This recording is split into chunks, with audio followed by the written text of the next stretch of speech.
Hey guys. Tonight, we step into the clatter and clamor of a medieval tavern where the floors are sticky. The air is thick with wood smoke and spilled ale. And personal space is more of a theory than a rule. You're cold, damp, and probably haven't bathed in a while. But no one else has either. So congratulations, you fit right in. The tavern door creaks open with a groan that could be wood or ghost. You step inside. And the first thing that hits you isn't the sight, it's the smell. So, before you get comfortable, take a moment to like the video and subscribe, but only if you genuinely enjoy what I do here. Let me know where you're watching from and what time it is where you are. I love seeing how far this sleepy history travels. Now, dim the lights. Maybe turn on a fan for that soft background hum. And let's ease into tonight's journey together. The tavern is warm. Not cozy warm. Not homey warm. Just warm like a laundry pile, with one too many sweaty tunics. The ceiling beams are low, you hunch automatically. Especially if you're tall enough to have ever hit your head on a doorframe. Smoke curls through the air in thin, lazy trails.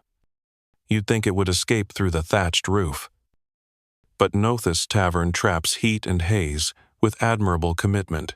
There's a fire roaring somewhere in the back, adding to the haze and probably cooking something you shouldn't look too closely at. The floor is straw-covered, partly for warmth, mostly to soak up spills. And there are many spills. Ale, stew, mysterious puddles that you hope are just melted snow. Every few feet, someone's boot squelches, and no one bats an eye. The straw gets replaced. Eventually, or not, you stop wondering. After the first whiff, you brush off your cloak, stomp your boots, and move cautiously through the room. There's a low hum of voices, some murmured. Some shouted. One person who might be singing or might be crying. It's hard to tell. Someone drops a tankard with a clatter. No one looks up. You're officially part of the scenery. The tables are long, scarred, and sticky with the ghosts of meals past.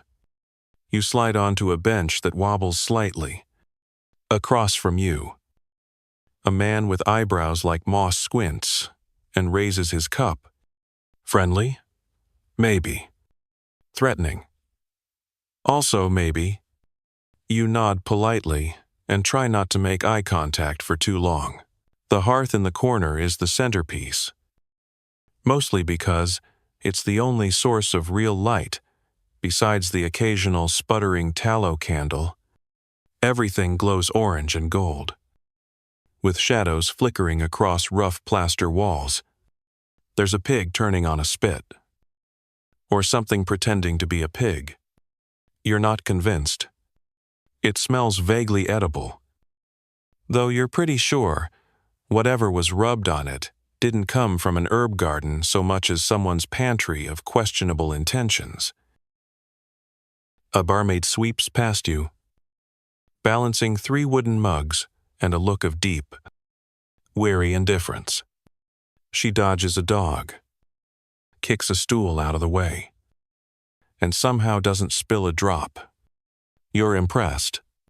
She disappears behind a wooden partition that probably hides the kitchen or perhaps a portal to another dimension where all missing spoons go. You reach for your coin pouch, hoping you brought enough. Prices aren't posted. Nothing is labeled. If you ask for a menu, they'll laugh at you, or worse, hand you a bowl of something unidentifiable and charge extra for the joke. A man in the corner begins a song. It's a familiar one, even if you don't speak the dialect.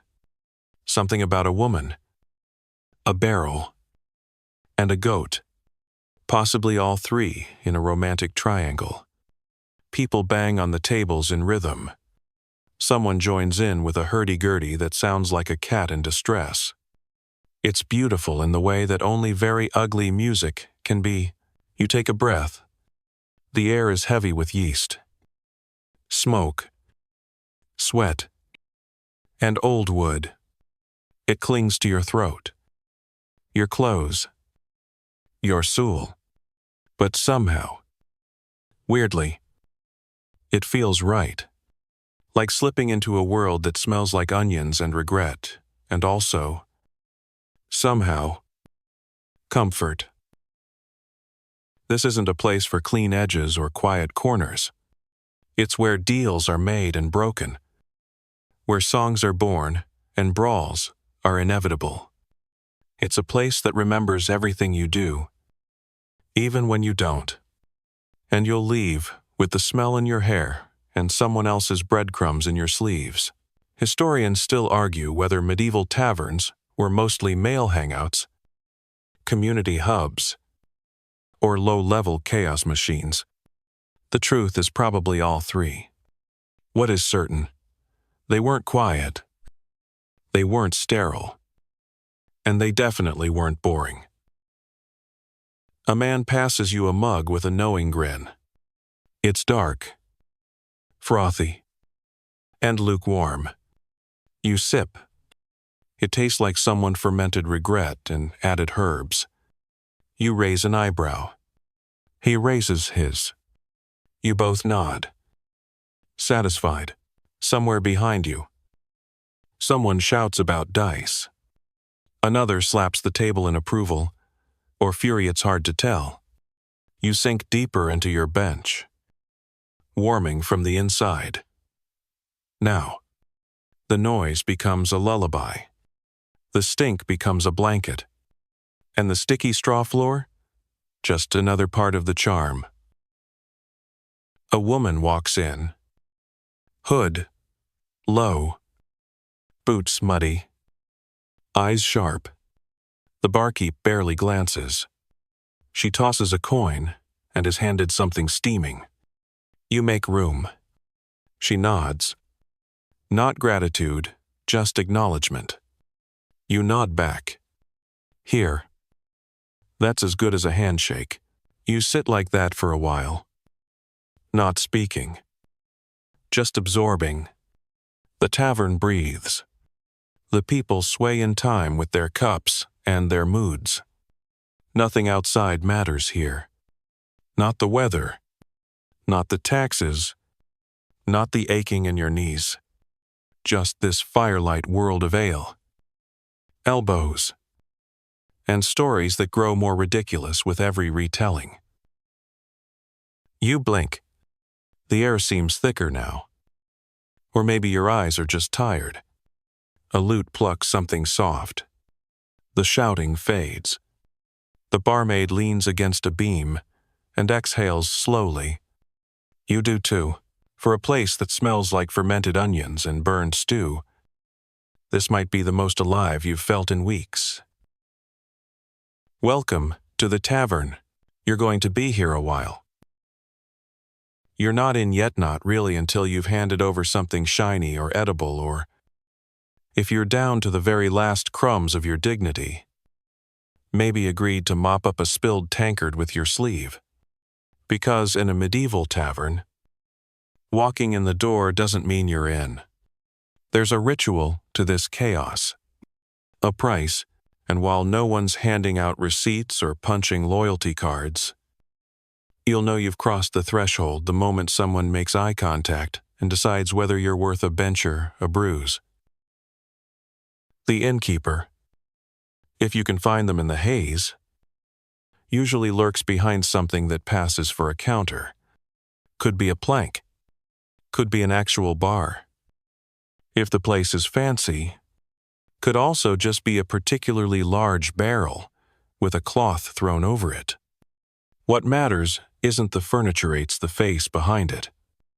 And let's be clear, this person is in charge of the booze, of the rumors, Of whether you're sleeping indoors tonight or under a wagon wheel with a turnip for a pillow, they don't smile.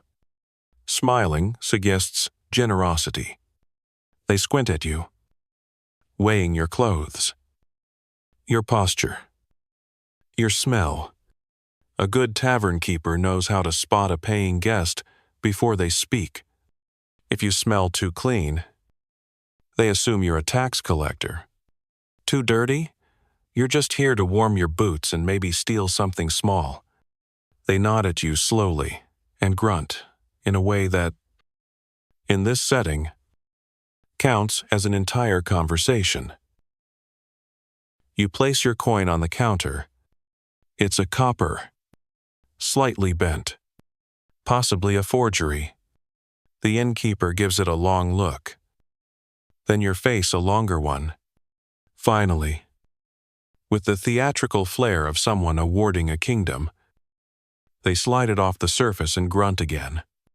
Transaction complete. Historians still debate whether tavern prices were set or improvised with prejudice. Some say local authorities posted rates on walls. Others believe pricing was as flexible as a gossip's tongue. You suspect it depends on how much the tavern likes your face, or how many teeth you still have. That coin earns you a place by the fire and one mug of something wet. If you want food, that's extra. And if you want a bed, now we're getting into the realm of negotiation. Beds in taverns, if available, aren't what you'd call private. You're likely to be crammed next to 3 other equally smelly patrons, all of whom snore like livestock and will steal your boots the second you fall asleep. The straw is old. The fleas are not. Still, it's better than the stable sunless. The stables have fewer fleas, which they often do. Some taverns didn't even have beds at all, just benches. Or, for a truly elite experience, a wooden shelf built above the main room.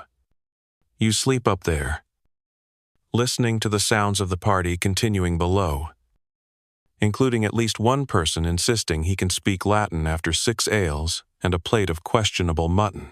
Of course, if you're not carrying coinand, let's be honest, most people weren't. You've got options. Not great ones, but options.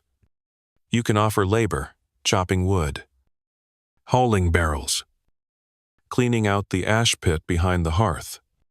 One poor soul is on his 3rd hour, trying to mop up a puddle that keeps mysteriously reappearing near the privy door. You nod in solidarity. He doesn't look up. Sometimes, you barter. Bread, wool, dried fish. If it hasn't gone funny, you once saw someone pay for a pint with a single goose feather and a poem. The feather was accepted. The poem was politely ignored. And then, there's credit. Risky, dangerous, but not unheard of. If the tavern keeper knows your family, or owes your father a favor, or just likes the way you sing, they might let you drink now and pay later. But there's always a reckoning. And if you think medieval debt collection involved polite letters and extended payment plans, you're probably also the kind of person who tries to pet strange dogs. Once the transaction's done, and you've secured your mug, maybe even a corner of bench or miracle of Miraclisa stool with 3 whole legs, you're in, properly in. You belong to this place now, even if only for the night. You're part of the rhythm, the laughter, the clatter, the heat, the noise. You've paid the toll, and now the tavern accepts you. Mostly, of course. There are always regulars, and they know the prices better than you. They also know the good mugs, the ones that don't leak, They know which seat stays warm from the fire and which one has a draft that crawls up your spine like a suspicious beetle. They know the innkeeper tells the way. He scratches his beard when he's lying, or tilts the barrel, just so when it's about to run dry. They know who's allowed to pay with gossip, who's allowed to yell at the dog, who gets banned for spitting in the ashes. You'll learn. 2. If you stay long enough, you lean back now, your hands wrapped around your mug, its warmth settling into your fingers. The taste? Well, it's better than nothing. Barely. It's ale. Or something pretending to be. Not too sour. Not too warm. It has floaters. But they might just be herbs.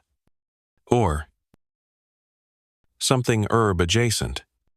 Either way, you drink it because that's what you do. Because this is the price of warmth, of company, of a place where no one asks why you showed up with mud on your knees and a sigh 3 days old. Somewhere behind you, someone coughs in a way that sounds like a horse giving up. You glance back. No one looks concerned. Must be fine. The innkeeper glides past you like a phantom, checking mugs, listening in. He doesn't speak much, but he sees everything.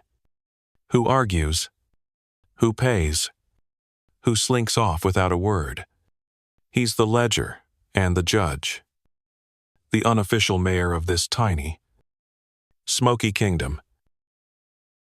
There's an understanding here, not written down but enforced with glances and occasional blunt objects. Pay your share. Don't pick fights unless you're sure you'll win. And never, ever insult the stew unless you want to eat it again tomorrow with extra seasoning. Oh, you sink deeper into your seat. The ale settling in your belly. The fire kissing your shins through worn wool. You've paid. You've earned this.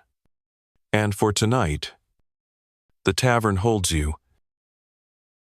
Outside, the wind howls and the mud thickens.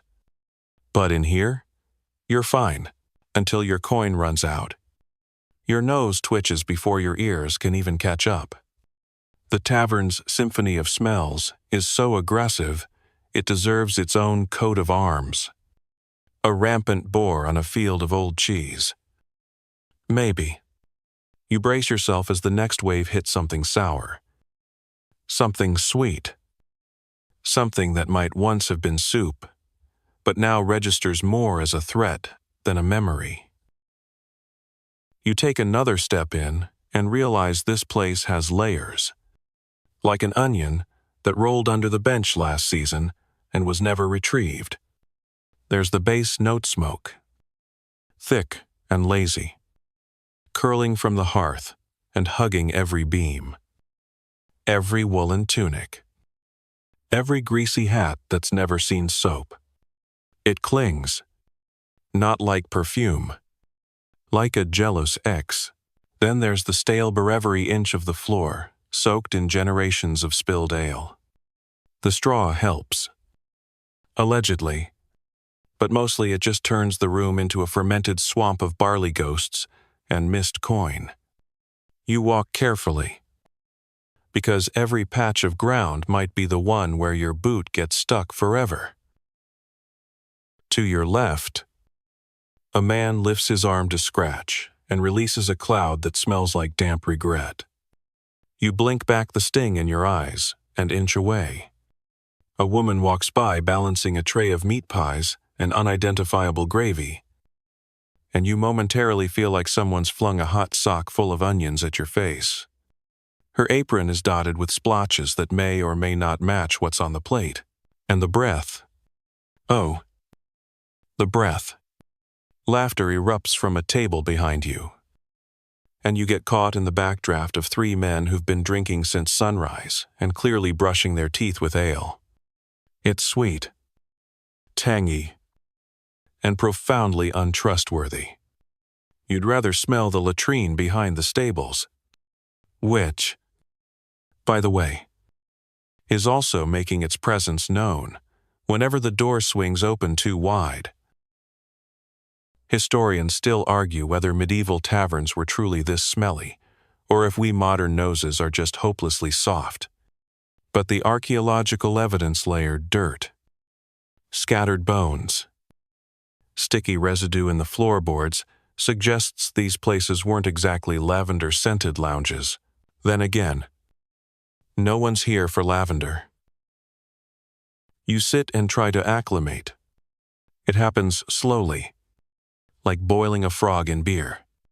After a while, the aromas stop registering as individual offenses and blend into one, not quite pleasant, not quite disgusting, just tavern. You lift your mug and inhale gently, just to give your nose something to do. The ale isn't helping.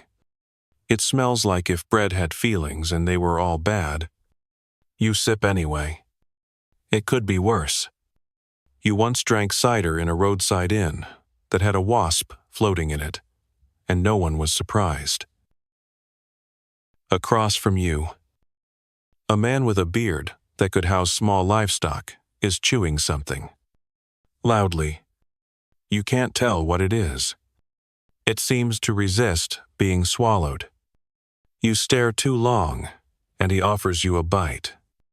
You decline with the kind of exaggerated politeness reserved for tax collectors and rats, with eye contact. The air shifts again as someone opens a side door.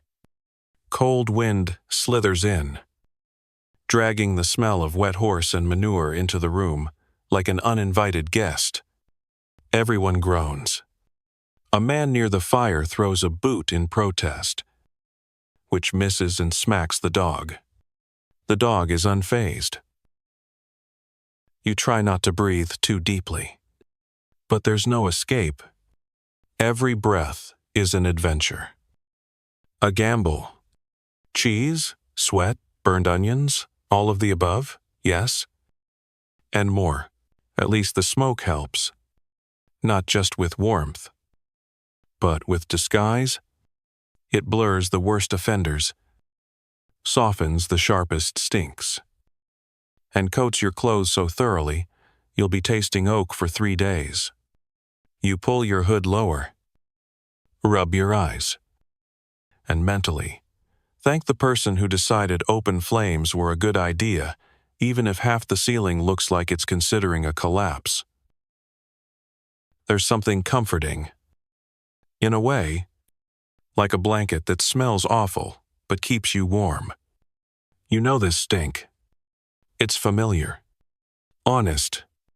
Nothing here pretends to be what it's not. A bowl of stew thunks down in front of you. The barmaid doesn't say a word. You didn't order it.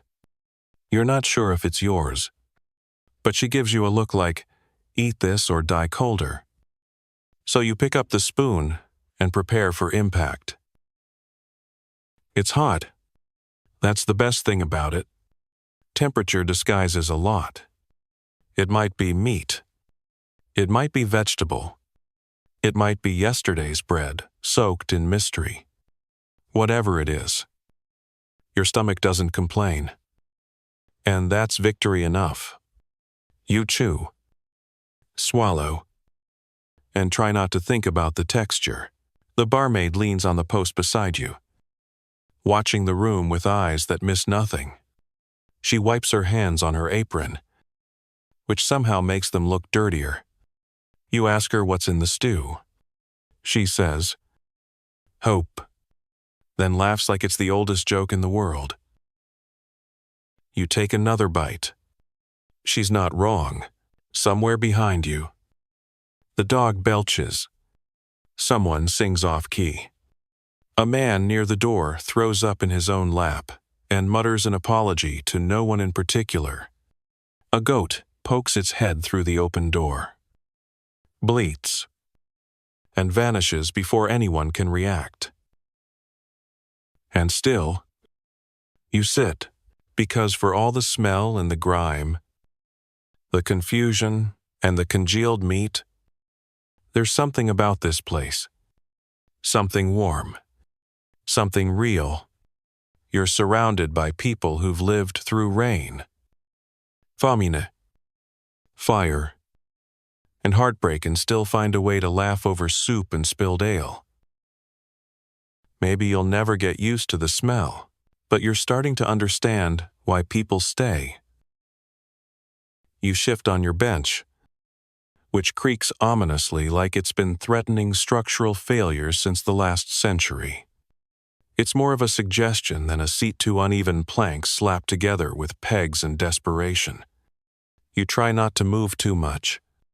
The last time someone leaned too far back on one of these, the whole thing collapsed, like a philosophical argument in a tavern full of drunk masons. There are stools. 2, sort of, 3-legged wonders carved from lumps of wood. Most of them wobbling like newborn lambs. If you're lucky, your stool is stable. If you're unlucky, it becomes a medieval rodeo. Either way, sitting here is an act of trust in carpentry, gravity, and your own sense of balance after 2 mugs of mead. Then there's the straw. Glorious. Ancient. Multi-purpose straw. It covers the floor like a golden carpet of crunchy filth, originally placed to soak up spills and smells. It's now more of a compressed record of everything this tavern has endured: wine, sweat, tears, stew, at least 1 rat. You're probably stepping on medieval history with every squelch.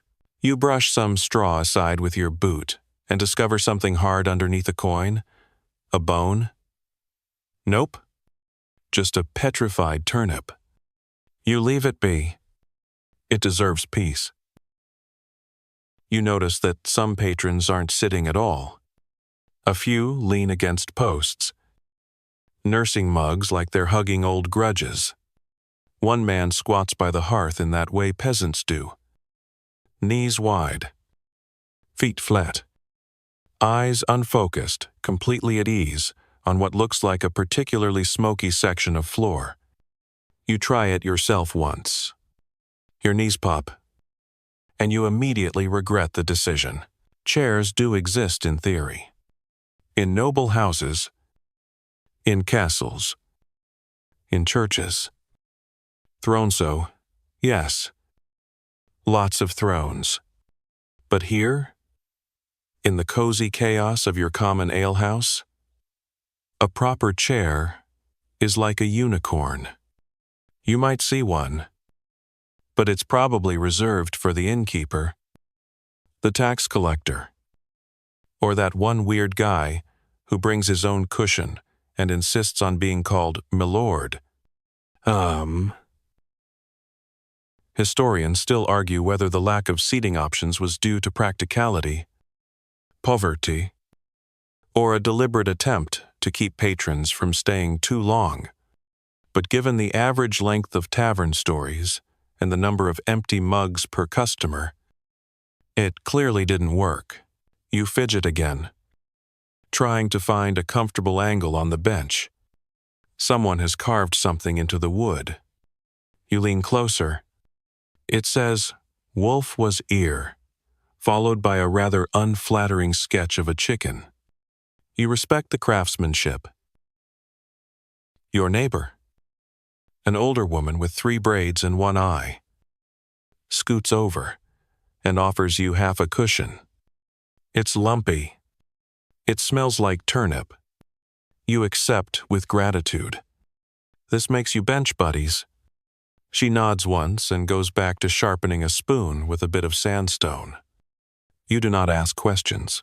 The barmaid passes with a tray of mugs and doesn't even bother trying to squeeze between the tables.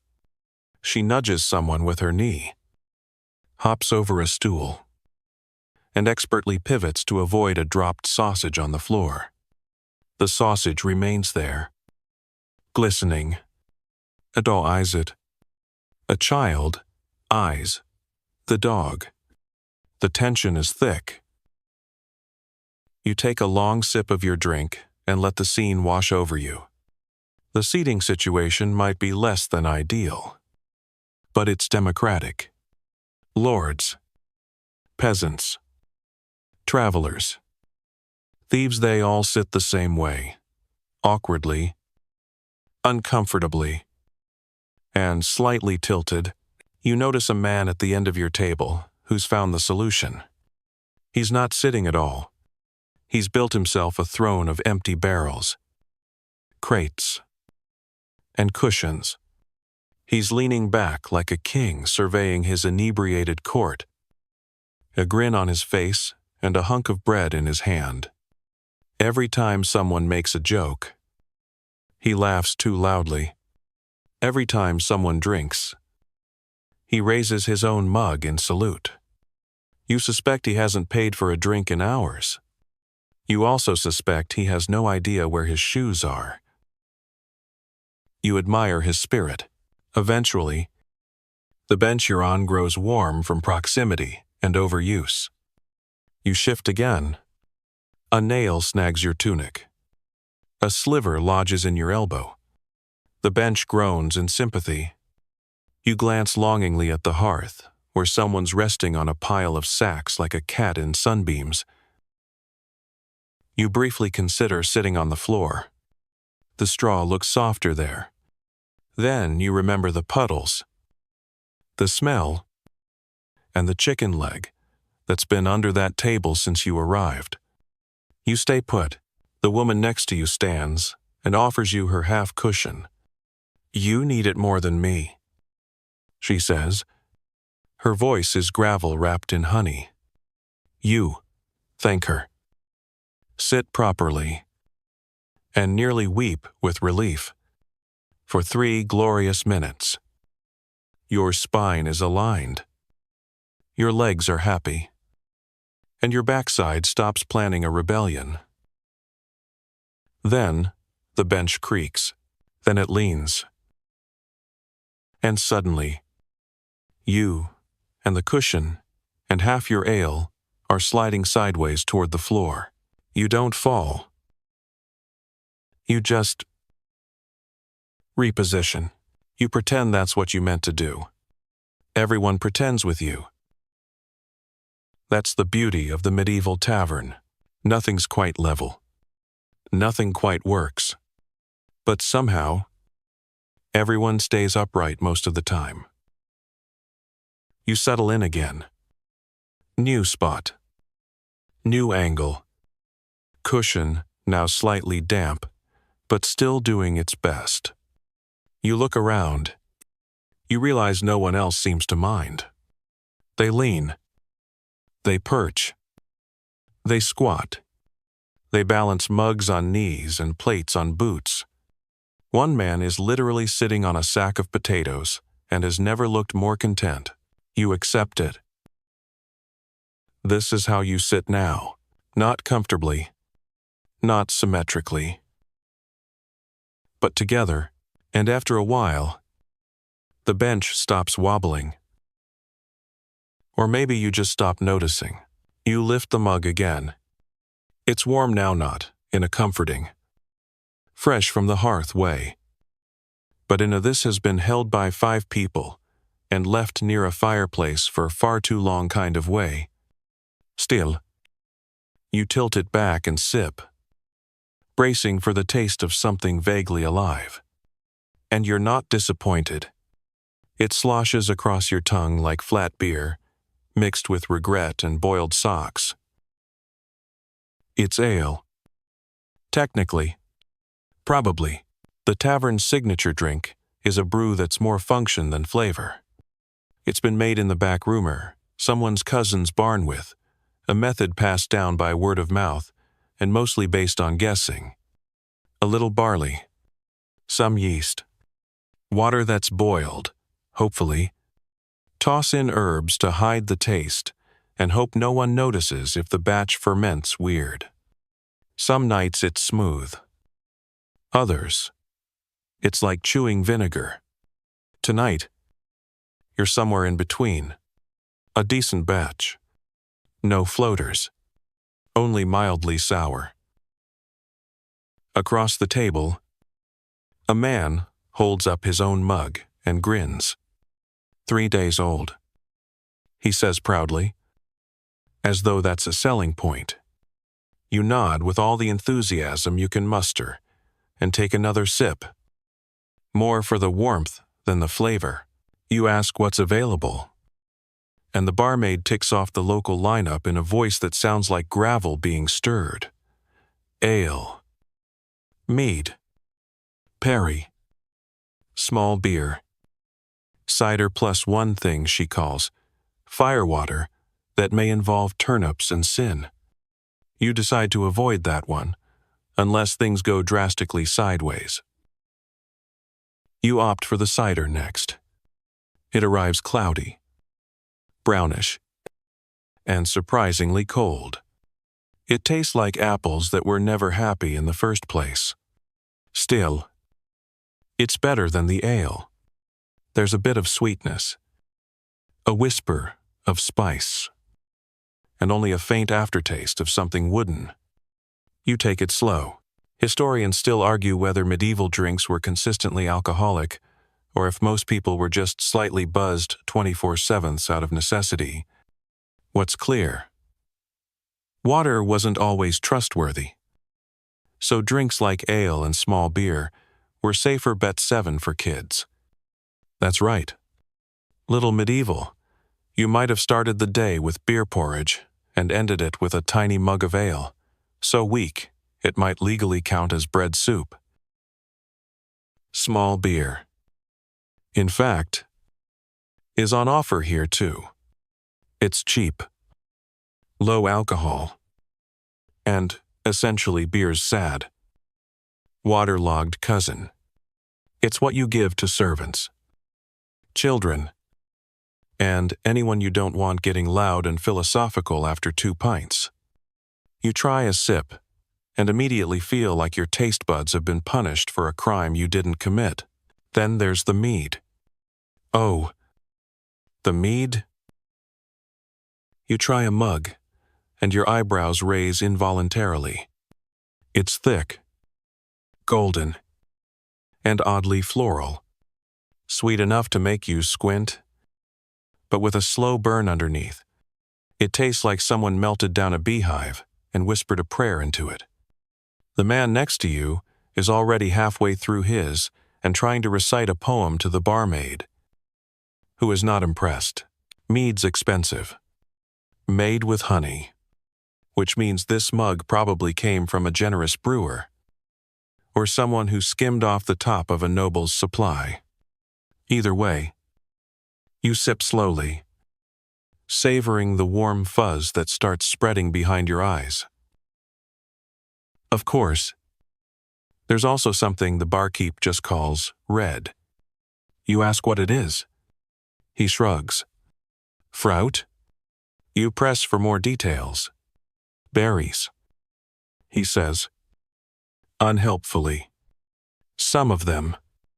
The drink is dark, tart, and tastes like someone boiled jam in a cauldron while angry. It's strangely addictive. You order another, behind the bar. The innkeeper pours drinks with the detached precision of a man who's seen too many arguments start with a splash. His arms are thick, his hands stained from casks and barrels, and the occasional tavern brawl. When you thank him for the drink, he just nods. When you ask what's in it, he says, hopes and bits of root, and walks away. You love this place. A man 2 tables over lifts a jug high and shouts for more ale. It's unclear whether he's celebrating or challenging someone to a duel. Either way, a refill arrives, and so does a loud, hiccup-laden song about a sailor and a goose. The room doesn't ask questions. They just clap along. You look down into your mug The drink inside is murky, but familiar now. You've grown attached. You try to name the flavors barley. Maybe some rosemary, desperation, definitely a hint of burnt spoon. You take another sip. The ale is getting better, or you are. You glance around. Everyone's drinking something different. Some sip slowly, eyes half closed, soaking in the firelight. Others gulp like they're racing a clock. A few switch between drinks like they're conducting experiments in medieval chemistry. One woman seems to be combining ale and cider in the same mug. Bold move. You salute her courage. A man at your table leans in and offers you a taste of something he brewed himself. You hesitate. He insists. You sip. It burns. It really burns. You cough once, then twice. Your eyes water. He slaps your back like you've passed a test. Goes well with fish. He says. You're not sure it goes well with life. But you nod politely and decline seconds. There's something about drinking here that isn't just about the liquid in the mug. It's about the ritual, the motion, the shared warmth. No one's sitting alone unless they want to be. Every cup that's raised is an invitation to speak, to listen, to forget the cold and the mud and the long walk home. Some drinks are traded. Some are earned. Some are spilled. And some are remembered in stories that get more exaggerated every time they're retold. One man claims he once drank 20 mugs of ale in one night and woke up with a chicken on his head. No one questions it. The chicken. Apparently, he was very polite. You swirl the last mouthful in your mug and consider ordering one more. Just one. But your cheeks are already warm. Your limbs loose. Your thoughts pleasantly blurry around the edges. The tavern is humming. The drinks have done their job. You lean back, let the mug rest on the table, and you smile. Because tonight, in this flickering, fragrant, occasionally questionable room, you found something that tastes a little like joy. You wipe your mouth with the back of your sleeve. Because napkins don't exist, and social graces in here operate on a spectrum ranging from mildly polite to chewing with your mouth closed is enough. The mead settles warmly in your belly, like a sleepy bee building a hive in your ribs. The bench is slightly less terrible now, or maybe your standards have just adjusted downward to match your blood alcohol level. Across the room, a man belches loud enough to rattle a tankard. And no one bats an eye. A woman pulls her braid out of her stew, shrugs, and keeps eating. You're officially at a medieval dinner table where cutlery is sparse. Etiquette is a suggestion. And the entire experience feels like Thanksgiving dinner if no one washed anything and there was a goat under the table. You glance around and notice the absence of forks. That's not an accident. Forks are suspicious here. Fancy. Possibly French. Most folks just use knives, spoons, and fingers. A man nearby uses all three in the same bite and seems deeply proud of the achievement. You reach for your own eating. Implement a dull knife with a wooden handle that smells faintly of leek and iron. It's communal. Everything here is. Dishes are shared. Bowls passed around. And if you want something, you better lunge for it before it disappears into someone else's beard. Historians still argue whether medieval tavern eating was a free-for-all or followed unspoken rules. But one thing's clear. Table manners weren't about politeness, they were about survival. You didn't daintily wait your turn. You aimed for the center of the dish, scooped fast, and hoped no one noticed you double-dipped. Your food arrives with a solid thunk, a wooden trencher holding what might be pottage. That's a fancy name for everything we had left over boiled until it's vaguely edible. There are beans. Maybe. Barley. Definitely a turnip. You dig in with your spoon, scoop up a mouthful, and realize it's not bad. Hot, salty, and blessedly thick. You don't ask too many questions. That's part of the game. To your right, a child gnaws on a chicken leg the size of their forearm. Behind them, a man dunks his bread into a bowl so hard it displaces half the contents onto the table. No one minds. The dog is thrilled. You try the bread. It's dense, like masonry grate dense. But it's warm and fills the gaps between the beer and the stew. It crumbles in your hand, leaving coarse crumbs all over your tunic, which now smells like yeast and onions. You accept this fate. As you eat, you learn the rhythm of the room. A few bites, a few drinks. Someone breaks into song. Someone else breaks into argument. A third person just breaks a plate and shrugs. There's always motion, always noise. Someone sneezes violently into their sleeve and resumes eating without pause. You try not to think about it. Someone else passes a bowl of something gray with a grin. Boiled eel, they say proudly.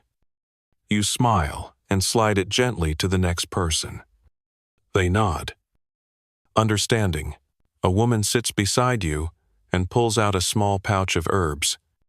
She sprinkles something over her stew and offers you a pinch. You try it.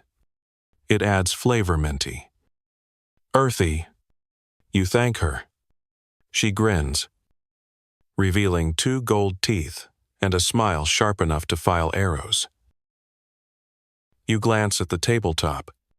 It's sticky, permanently sticky, like it's absorbed the DNA of every spilled drink and dropped dumpling for the last century. You plant your elbow carefully and realize a piece of something is now attached to your sleeve. You don't investigate. The barmaid returns, collecting plates with one hand and slapping the back of a drunk with the other. He startles, hiccups, and resumes chewing. You offer her your empty trencher. She snorts. You ate it, brave one? She disappears again into the haze. At the next table, a man tries to teach a child to use a spoon properly. The child smacks him with it. A woman claps. A man roars with laughter. The child dips the spoon into someone else's bowl and licks it victoriously. That's tavern etiquette in a nutshell. Fluid, loud, and deeply collaborative. You sip your drink and lean back. Full now. Not satisfied. Exactly. But definitely not hungry. Your mouth tastes like onion and wood smoke. Your hands are greasy. You've achieved peak tavern. Behind you, someone is telling a story about a cow, a bishop, and a missing saddle. The details don't make sense. But the laughter does. The table slaps. The drinks clink. And the woman next to you burps and nods solemnly, as if it were a toast. You wipe your hands on your cloak and pretend it helps. The dog under the table licks your boot in approval. You pat its head. It seems surprised, probably used to being kicked. You whisper an apology on behalf of humanity. A man nearby drops his bowl, curses, picks it up, and starts eating again. You admire the lack of fuss. Taverns are where dignity goes to nap, and practicality runs the place instead. You look around and realize every table has its own little culture. Some are quiet, heads down, eating with mechanical focus. Others are wild clapping, shouting, singing songs about sausages and heartbreak. One corner seems to be reenacting a battle with spoons. No one stops them. This isn't just a meal. It's theater. It's a show. It's a community breathing in unison through stew, steam, and the occasional sneeze. You're full now. You're warm. And the food, however odd, has done its job. You glance down at your trencher one last time. A rat scurry past your boot. You ignore it. You're one of them now. You lean back just a little carefully, because this bench still thinks falling over is a fun prank and glance at your bed for the night. It's not exactly waiting for you with open arms. It's more lurking. A pile of hay tucked in the corner, mashed down flat like it's already given up on comfort. A rumpled wool blanket lies across it like a resigned sigh. You poke the mattress with your toe. It doesn't move, possibly because it's more dirt than straw at this point. Still, in a tavern like this, a hay mattress is practically a luxury. You get to sleep indoors, away from the cold and the wolves and whatever fresh terror the night wind might be carrying. And you only have to share with, let's see, 3 other people. One loudly snoring dog, and a few dozen invisible roommates of the itchy, hopping variety. Yes, you're probably going to meet fleas tonight, possibly lice. Maybe both. Maybe they're extended families. You take a closer look. The mattress is stuffed with straw, and not the clean, yellow kind you see in storybooks. This is grayish, compacted, and smells faintly like wet goat. There are lumps where things have collected crumbs, lost buttons, the corner of an old boot. You try to fluff it, but all that does is release a puff of dust and something that could be a bug or a particularly fast raisin. Historians still argue whether medieval beds were routinely stuffed with straw, rushes, wool, or just wishful thinking. But for peasants, straw was common, cheap, replaceable, and technically not alive. Theoretically, you lie down slowly, trying to distribute your weight in a way that minimizes contact with any one lump too long. The blanket is coarse, woven from wool that's seen better centuries. It scratches. It sheds. It smells like someone once used it to carry onions. But it's warm. Or, at least, less cold than the air. Above you, the ceiling creaks. A squirrel or ghost rustles in the rafters. You pull the blanket tighter. The barmaid passes, gives your bed a glance, and shrugs as if to say, could be worse. And honestly, she's right. To your left, a man snores like a congested bagpipe. His legs dangle off his bench. Boots, half off. Mouth wide open. A chicken rests near his head. No one seems alarmed by this. It's probably his pet. Or dinner, to your right. 2 travelers are arguing softly over who gets the side closer to the fire. The taller one wins by rolling over aggressively. The shorter one retaliates by sticking their cold feet into the other's back. You're not above that tactic. You shift again, trying to find a patch of mattress that hasn't flattened into oblivion. Your back complains. Your shoulders ache. But your feet are warm now. The dog from earlier has curled up beside you, breathing deeply, occasionally twitching in its sleep. You don't shoo it away. Its body heat is a blessing, even if its fur smells like bacon and old rope. You wrap the blanket tighter and tuck the edge under your chin. Your nose is cold. Your ears are colder. But your belly is full. Your limbs are tired. And your standards have been lowered to sea level. This isn't comfort, but it's something. A man across the room coughs violently and mutters a prayer. A woman stirs in her sleep and rolls closer to the wall. A child whimpers in a dream and is gently patted back to silence. All around you. The tavern breathes a slow, uneven rhythms Norris. Creox. Occasional shifting, and the soft plunk of something dripping from the rafters into a bowl. You sigh and close your eyes. The mattress pokes you in a new place. You reopen your eyes. You adjust again. This time, you find a groove. Not perfect, but bearable. You pull your cloak over your legs for added insulation and try not to think too hard about the things crawling in the straw.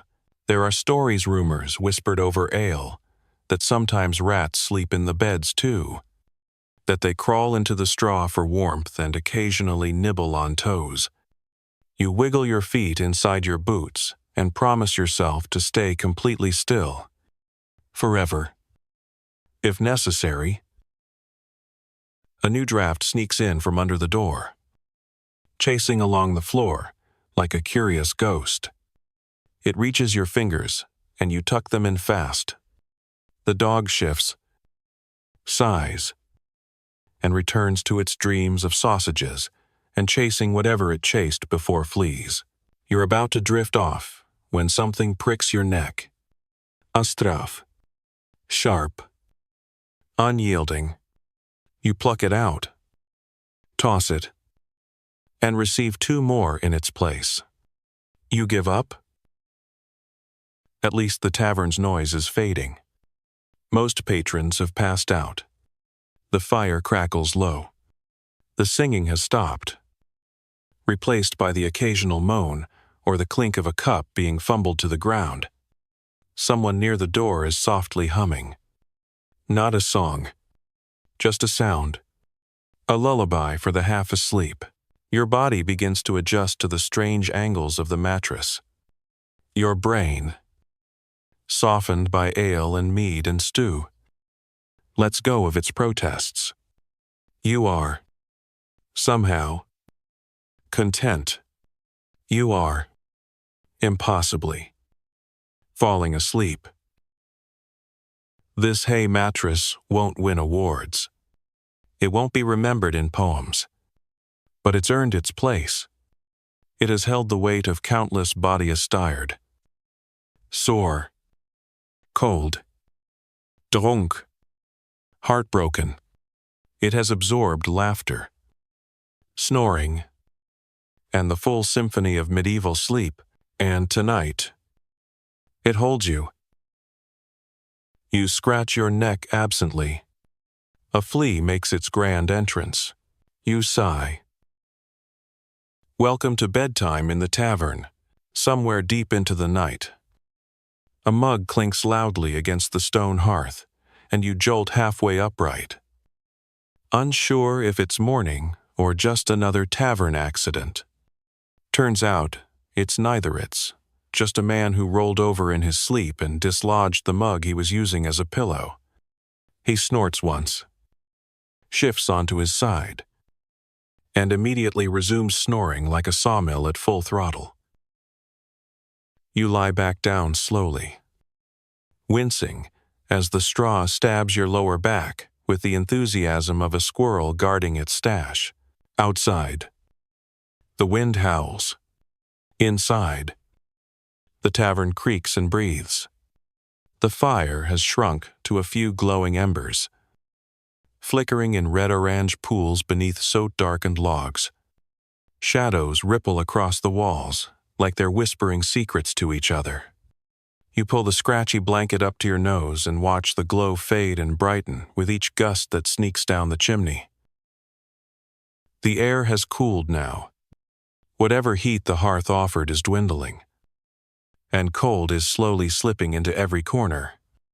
You feel it nibble at your toes through your worn boots. The dog beside you shifts closer, sharing its warmth without comment. You mumble your gratitude. It snorts softly, like it hears you. Someone sneezes, a violent explosion of breath and regretand, then groans. The person next to them mutters a curse and turns over, pulling their cloak tighter. The tavern settles again. You try to do the same, but sleeping in a medieval tavern is a group project with no real leader and plenty of distractions. There's the man, 2 pallets over, who talks in his sleep, punctuating every sentence with an alarming giggle. The woman near the door keeps muttering what sounds like a shopping list in Latin. And every so often, the child across the room kicks their leg out and smacks the side of a bench like they're dreaming of medieval football. There's also the fleas. You've accepted them now. Sort of. They're just part of the package. You scratch absent-mindedly, wondering if there's a flea bard somewhere, writing ballads about your ankles. Historians still argue whether tavern sleep arrangements were truly communal, or whether this sort of large-scale shared sleeping happened mostly during festivals, winter, or emergencies. But the physical constraints of medieval in-small rooms, few beds, limited privacy make one thing certain: boundaries were flexible. And sleep was a social sport, and no one seems shy about noises. You've got snores in 5 different pitches. A man near the chimney wheezes in rhythmic bursts, like a bellows trying to breathe. A woman nearby hums softly, tunelessly. As she rocks in her sleep, someone coughs with a sound that might be medieval tuberculosis, or just a reaction to centuries of smoke. Even in this semi-dark, the tavern doesn't lose its buzz. It hums at a lower frequency. A sleepy tavern is still a tavern. There's the slow creak of the shutters shifting against the wind. A quiet rustle as someone tries to adjust their bedroll without waking their neighbor. A muffled thump as a full-grown adult rolls off a bench and chooses not to get back up. And then there are the dreams. Your own dreams are strange tonight. Maybe it's the mead. Maybe it's the stew. Maybe it's the fact that your mattress is poking you in the kidney like it's trying to start a conversation. You drift in and out, your thoughts swimming through flickering firelight, singing goats, bottomless mugs, and one recurring vision of a turnip with a monocle offering you financial advice. You wake briefly to the sound of someone retching into a bucket. Then silence again, followed by the sharp scurry of tiny feet across the rafters. Rat? Squirrel? Small ghost with ambition? Hard to say. You adjust your blanket again. It's shrunk since you fell asleep. Or maybe someone next to you is tugging on it, inch by inch. Like a medieval blanket haste, you clutch it closer. This is war. Your nose is freezing now.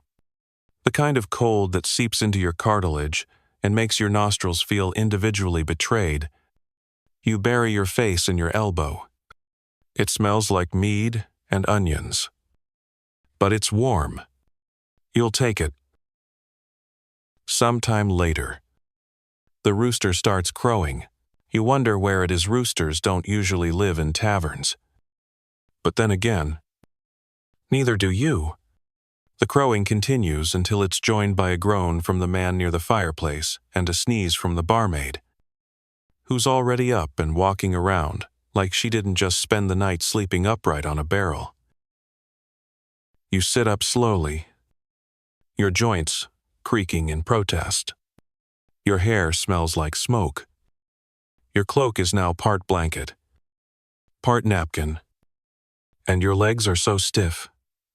You feel like they were forged by a blacksmith who hated you. The dog stands, stretches, and shakes its fur, sending up a cloud of particles that absolutely no one needed this early in the morning. You pat its head, and it looks at you like you owe it rent. A few other patrons stir. Some sit up groggily, blinking like newborns.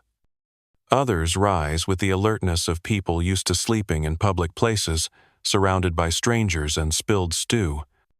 The innkeeper clatters into the room with a jug of what might be small beer and a ladle that's seen better centuries. He grunts. Everyone takes this as the morning greeting it is. Your back protests as you stand, knees cracking like old wood. The straw sticks to your cloak and your dignity. You dust yourself off and catch your reflection in a dented tankard. You look exactly like someone who slept in a tavern full of snores, stew vapors, and the echo of someone singing about sheep until midnight. You feel, oddly, proud, not because it was easy, not because it was clean or quiet or remotely pleasant, but because you survived it, and maybe, just maybe, you might even do it again. You stretch, slowly, because every part of you feels like it's been pickled in smoke and wrapped in burlap. Your spine audibly objects. Your knees make a sound that might legally count as a complaint in most jurisdictions. But it's morning nowhere, what passes for it in this dim tavern light, and you're upright, which already puts you ahead of at least 3 people, still sprawled across benches like forgotten laundry. The embers in the hearth have faded to a dull orange. A thin stream of smoke coils upward, looking for a way out. The room smells different now, less like stew and sweat, more like sour ale, damp wool, and that particular tang of morning breath that no one has invented a remedy for yet. The dog from last night yawns, stretches, and trots outside through the open door like it owns the place. You watch it go, tail wagging, fleas glistening in the early light. There's frost on the ground out there, but the dog doesn't care. It probably has a warmer bed somewhere under the woodpile than you had in here. Your stomach growls, then immediately regrets it. Because breakfast in a medieval tavern isn't a guarantee. It's more like a negotiation. You head toward the counter, where the innkeeper is already ladling something into bowls. He doesn't look at you so much as sense you through smell and obligation. "What's for breakfast?" you ask. He grunts, points to the pot. You peer in. It's pottage again. Of course it is. Only this time, it's thinner, grayer, and somehow more apologetic than the last batch. There are a few suspicious lumps floating in eye-totes. Maybe. Or turnip. Possibly mouse. You hope for oats. You take the bowl.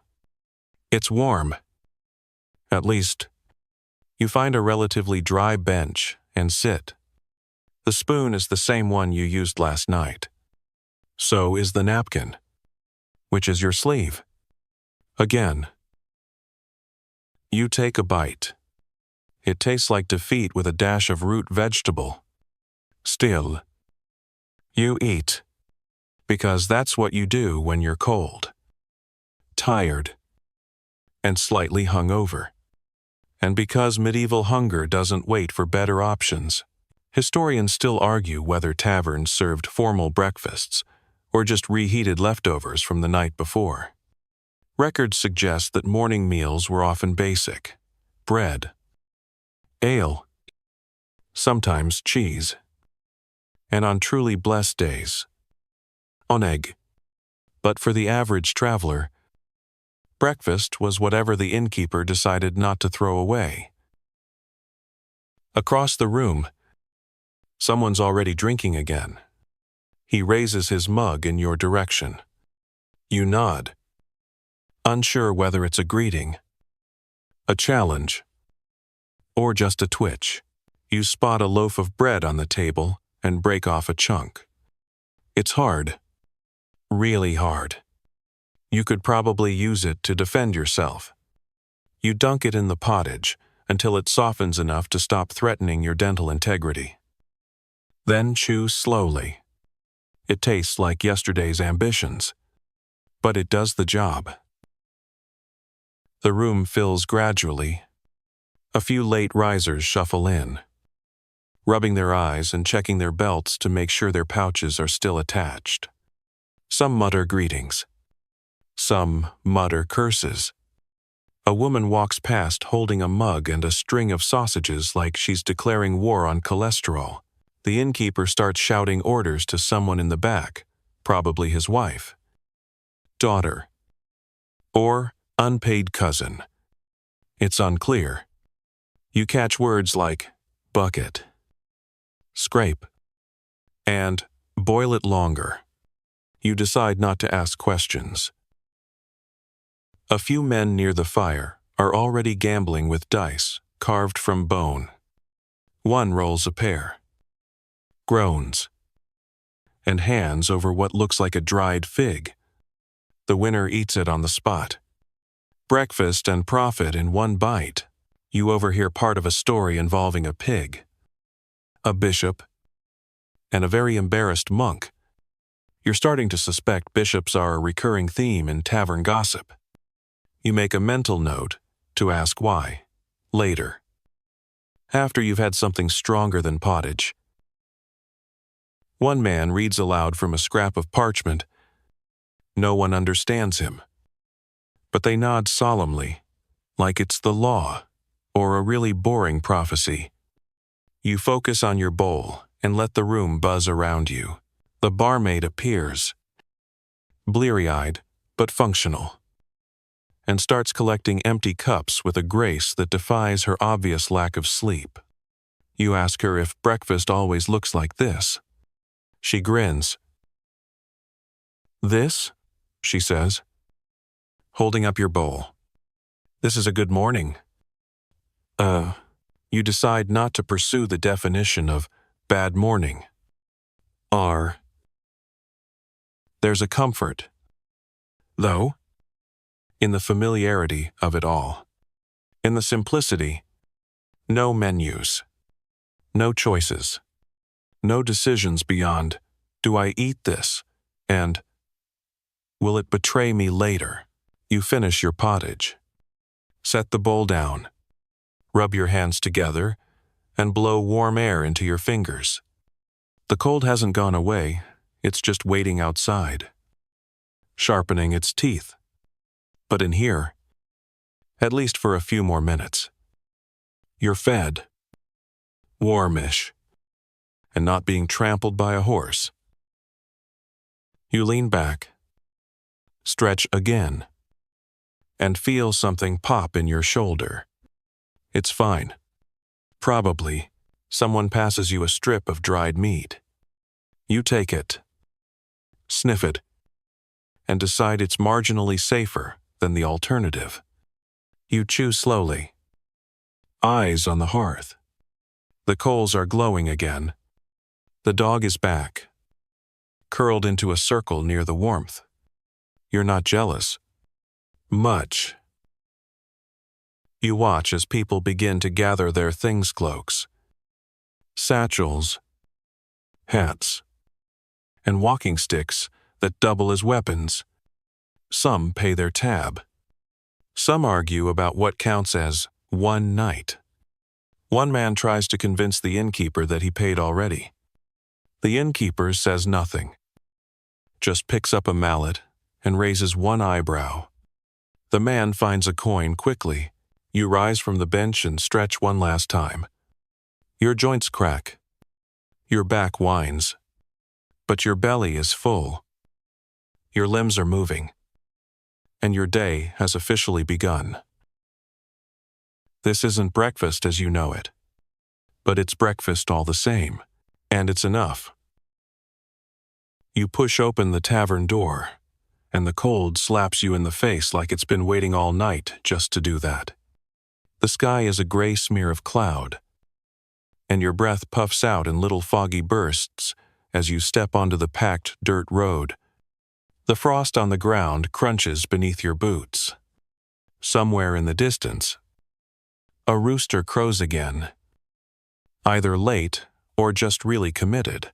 Your cloak flaps around your legs as the wind sneaks under it with the precision of a pickpocket. You huddle deeper, pull your hood low, and glance back at the tavern. Smoke curls from the chimney. A goat bleats from the side yard. You don't know who owns the goat. The goat doesn't know who owns the goat, but it looks content. So you decide not to ask. Now comes the matter of what to do next. Medieval taverns aren't just pit stops. They're hubs, crossroads, and rumor mills. The people you meet there tell you what kind of town this is. And judging by the one still stumbling out the door behind you on man, holding a boot in each hand, like he's unsure which foot goes where it's going to be a lively morning. The market square is nearby. So you drift that way. Along the road, you pass a cart stuck in a muddy rut, and 3 men trying to push it free while a 4th offers advice that includes more swearing than assistance. A woman dumps a chamber pot into the ditch with the casual air of someone who's done it 1,000 times and never once missed. You step wide. The tavern stands at the edge of this sleepy chaos. Its shutters now propped open, releasing the scent of boiled oats, beer, and the ghosts of last night's arguments. You can still hear laughter trickling out like smoke. Some folks don't leave. They just rotate. Sleep. Wake. Drink. Work. Repeat. You pause by the stable, where you're mount assuming you're lucky enough to have one would be snoozing under a moth-eaten blanket. You're not that lucky. Your ride today is a pair of boots with worn soles and a healthy disrespect for dry feet. You tug them tighter and keep walking. Tavern culture doesn't end at the door. It spills into the streets, into conversations, into plans. You hear 2 men arguing over who gets to hire a certain carpenter for a fence repair. You overhear a boy describing a new miracle tonic sold by a bearded man in town, which sounds suspiciously like honey mixed with chalk. You take note. A monk stands near the well, holding a flask and muttering what might be a prayer or a recipe. A young girl tries to sell you a pie from a cloth-covered basket. You ask what's in it. She says, meat. You ask what kind. She says, pia, meat. You politely decline. You circle back toward the tavern. Because let's face it, you're not done. No one ever really leaves the tavern. Not entirely. Inside, the mood is shifting from slumber to stir. Benches are being wiped with what may or may not be clean rags. Tankards are stacked, and a bucket of water is flung unceremoniously across the floor, turning the straw into a soft swamp. Someone's already unpacking a loot. And here comes the bard. You knew this was coming. Every tavern worth its fleas has once some young or grizzled traveler with a stringed instrument and a sack full of exaggerated stories. This one has the look of a man who hasn't slept in days but insists he's fine because the muse doesn't sleep either. He sets up on a stool near the hearth, strums a chord, and starts singing about a fishmonger who fought a dragon, using only her apron and a tub of pickled herring. You listen. You laugh. You wonder if any part of it is true. Historians still argue whether traveling minstrels were regular fixtures in every tavern or more of a special occasion. But bards, jongleurs, and tale-tellers were part of the medieval rhythm-spreading news, spinning fiction, entertaining peasants and nobles alike. In some cases, they were the closest thing to a newspaper you'd get. His song ends with a flourish, and someone tosses him a copper. He catches it mid-air and bows so dramatically he almost falls over. The crowd claps politely. The innkeeper mutters something about starting too early. The bard winks. Meanwhile, a merchant unwraps cloth samples at a nearby table. A soldier sharpens his knife on a whetstone. Watching everyone and no one, a pair of women barter for a sack of flour, arguing over whether the tavern's version of stew counts as meat-based or just hot water with hope. The barmaid's back, carrying a jug under one arm and a tray under the other. She serves the bard a drink and calls him Your Majestic Off-Keenness. He beams. She rolls her eyes and walks away. You sit near the hearth again, letting the heat thaw your fingers. You notice someone has already taken your previous seat. He nods. You nod. The tavern has no assigned seats. Only brief, negotiated tenancies. The bard starts another tunethus one about a knight who fell in love with a ghost and built her a cottage out of fish bones. You're not sure if it's tragic or ridiculous. Maybe both. The melody's catchy. Though a few people hum along, you find yourself smiling. Because the tavern isn't just a building, it's a pulse. A crossroads of lives intersecting over warm drinks and terrible bread. It's where travelers become regulars. Regulars become legends. And legends get retold until they're barely tethered to truth. You stretch again. The day outside might be waiting. But for now, here in the tavern glow, with a bard crooning, a doe snoring, and a mug half full of something drinkable, you're content. And maybe that's enough. You settle back against the warm, soot-stained stones of the hearth, watching as the flickering firelight casts strange shadows across the bard's face. He's into his third song now, and the narrative has fully lost its mind. Something about a miller who was secretly a merman and seduced a duchess with the power of interpretive dance. It's delightful nonsense. And the crowd is eating it up like free stew. But while most eyes are on the bard, yours drift to the walls. Tavern walls aren't just surfaces, they're archives.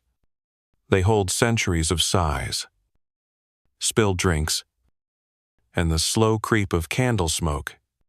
Here and there, you spot carvings, names etched by knife points, crude hearts, and the occasional, is that a donkey wearing a crown?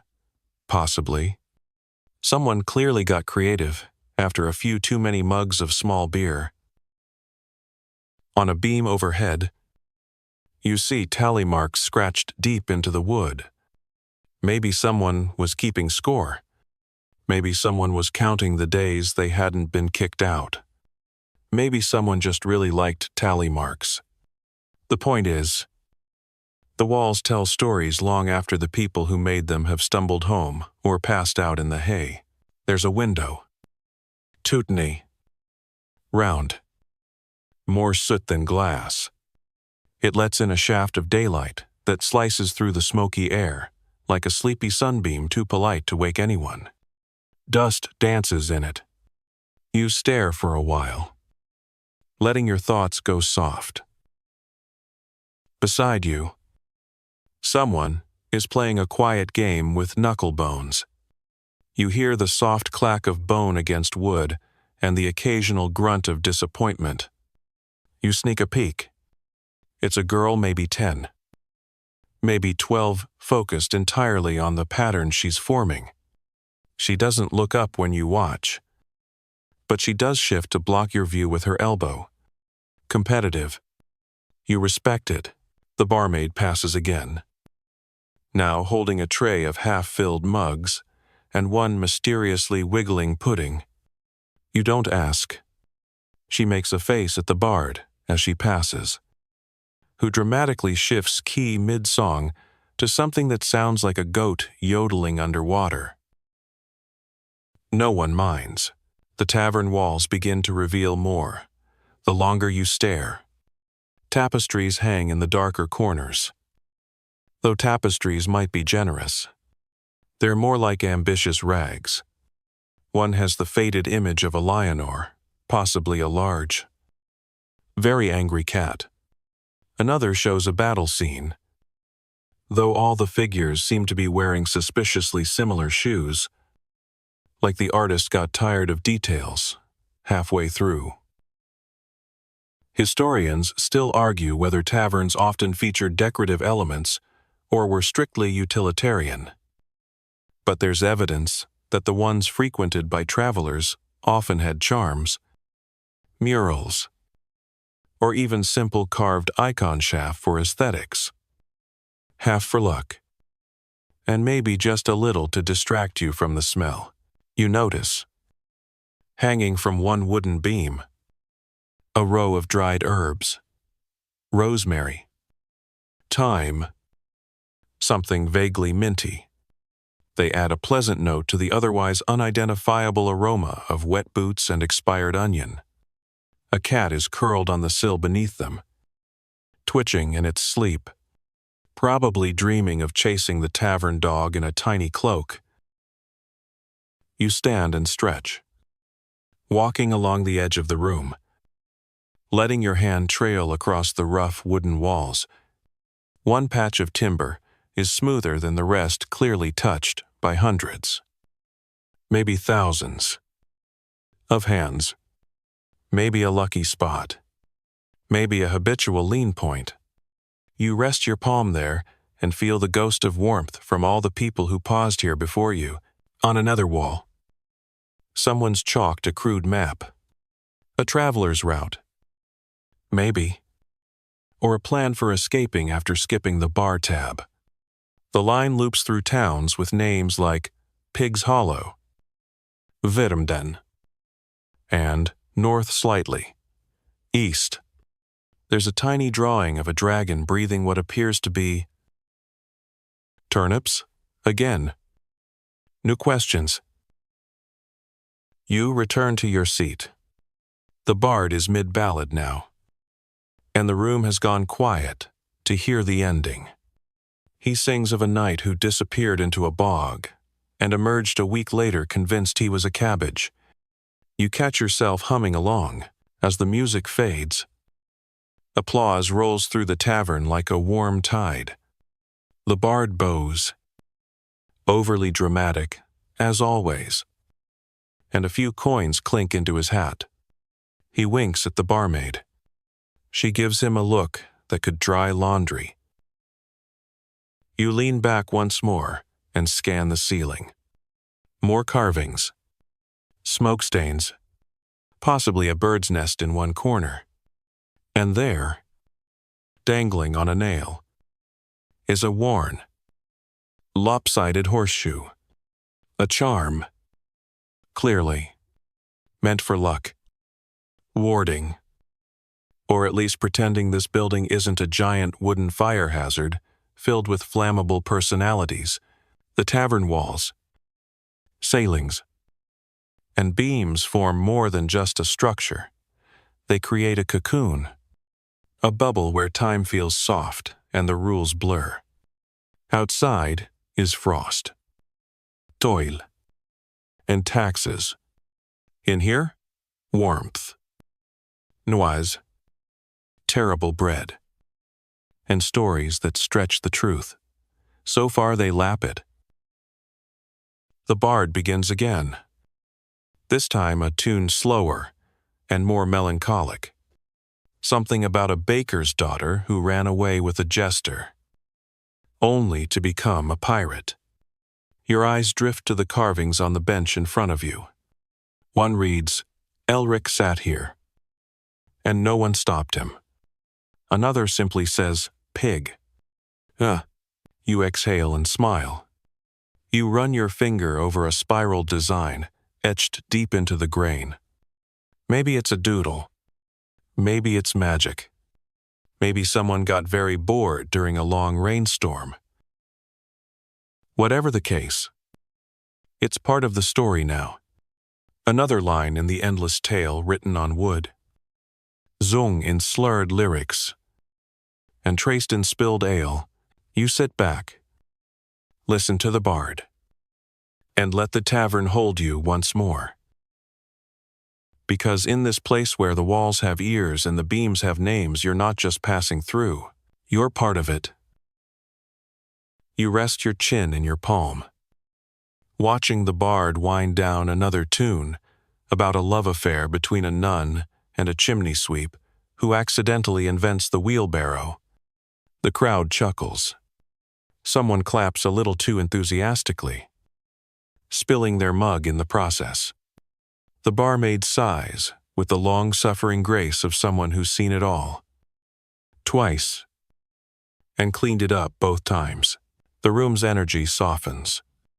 The post-meal haze has settled in, and the conversations have fractured into smaller, murmuring pockets. You catch snippets. Grain prices. Last winter's frost.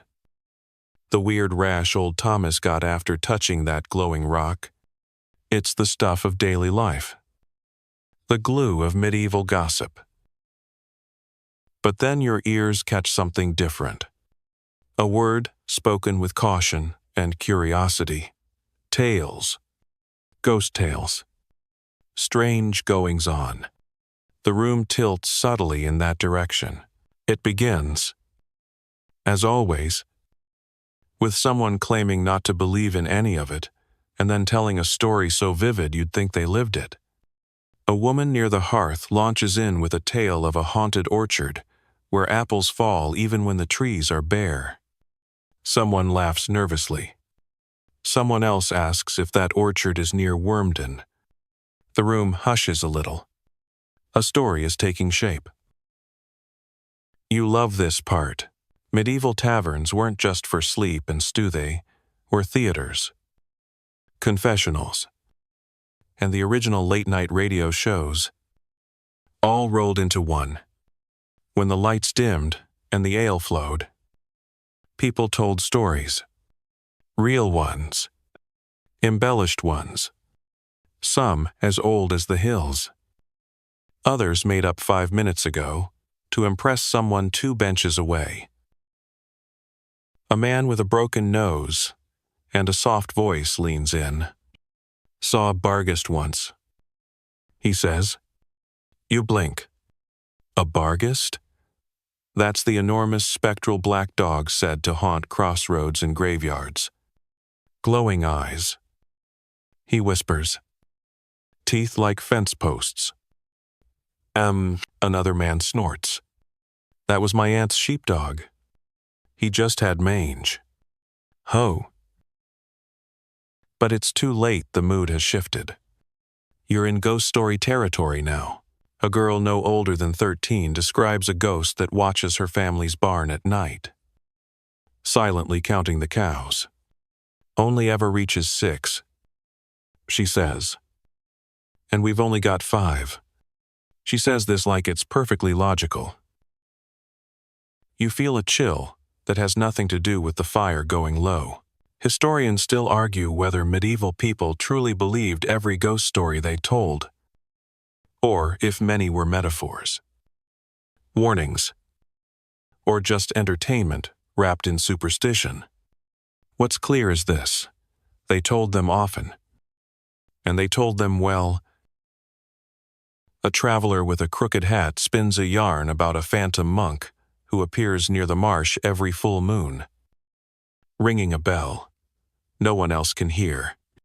Supposedly, if you follow the sound, you vanish before sunrise, and your boots are found full of turnips. This part seems more whimsical than threatening. But the room murmurs anyway.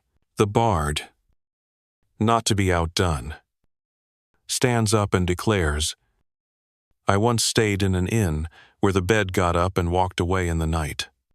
Someone groans. Someone else whispers, "He told that one last week." But the bard adds something new this time.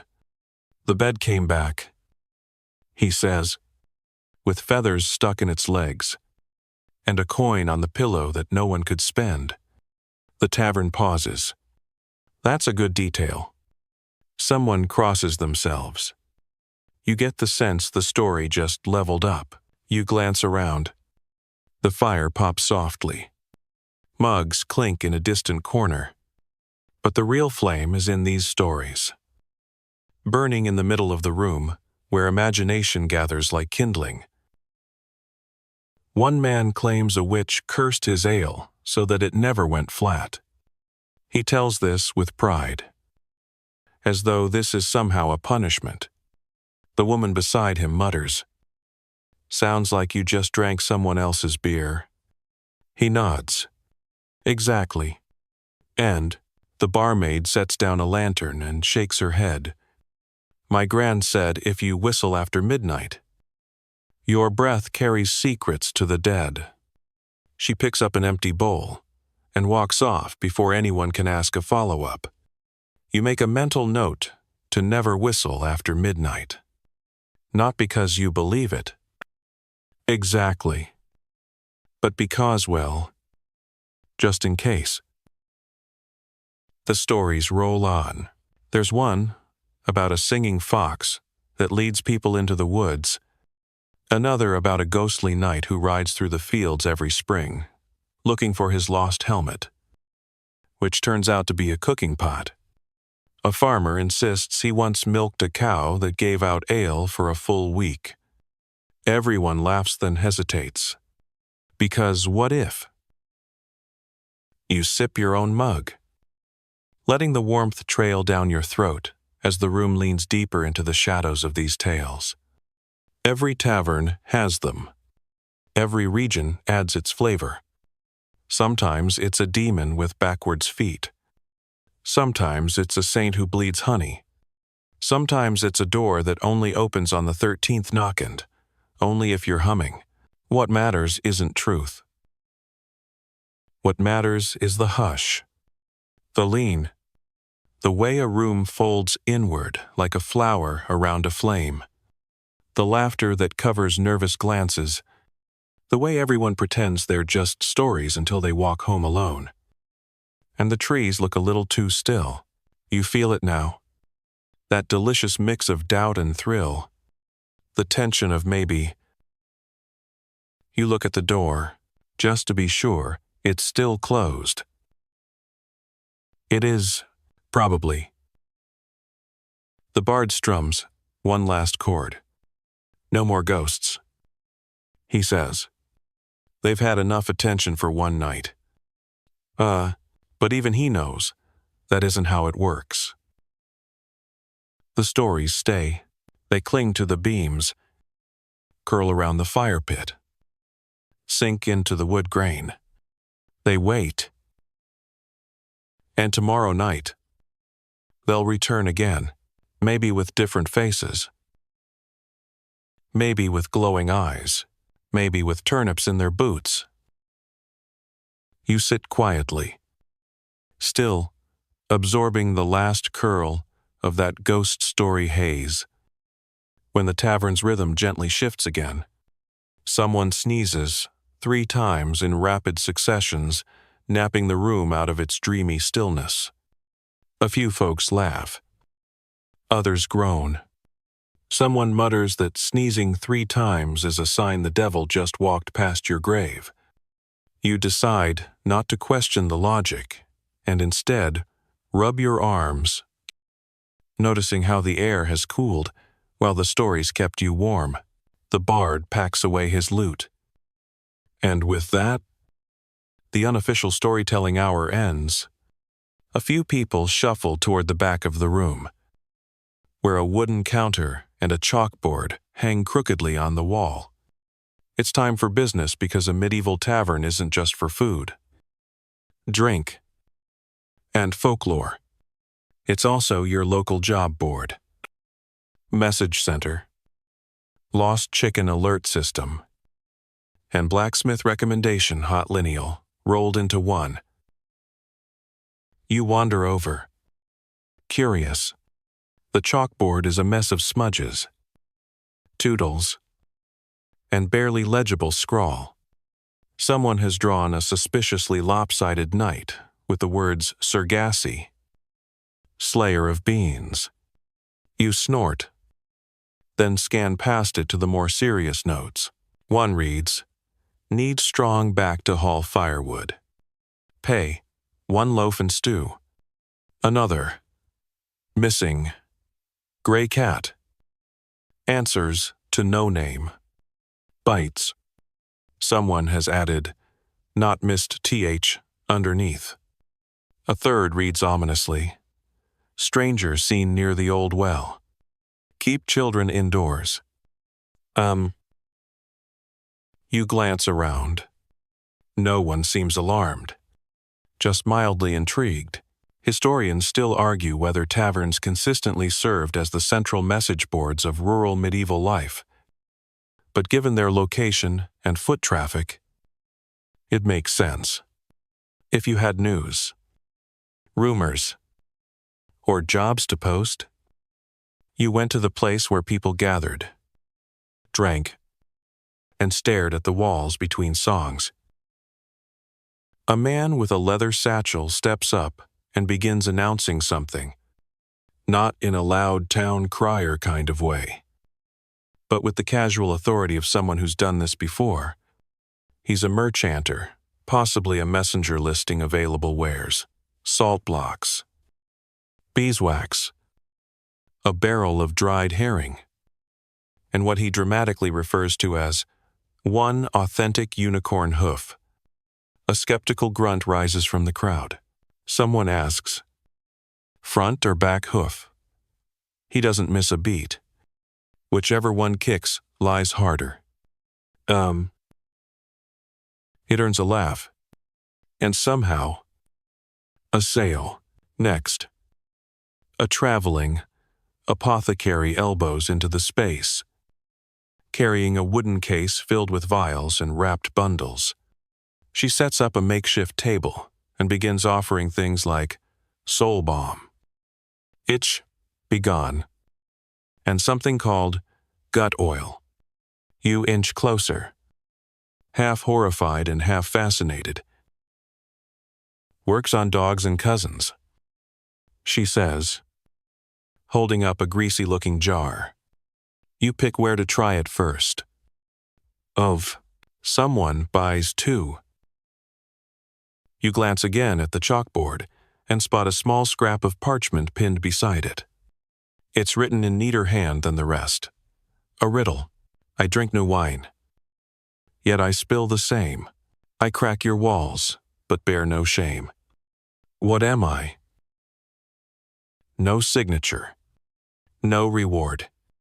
Just there, tempting you. Someone mutters, "A storm." And another guesses, "Your mother-in-law." Both are probably wrong, but no one seems in a rush to solve it. You take a step back to watch the scene. The Tavern.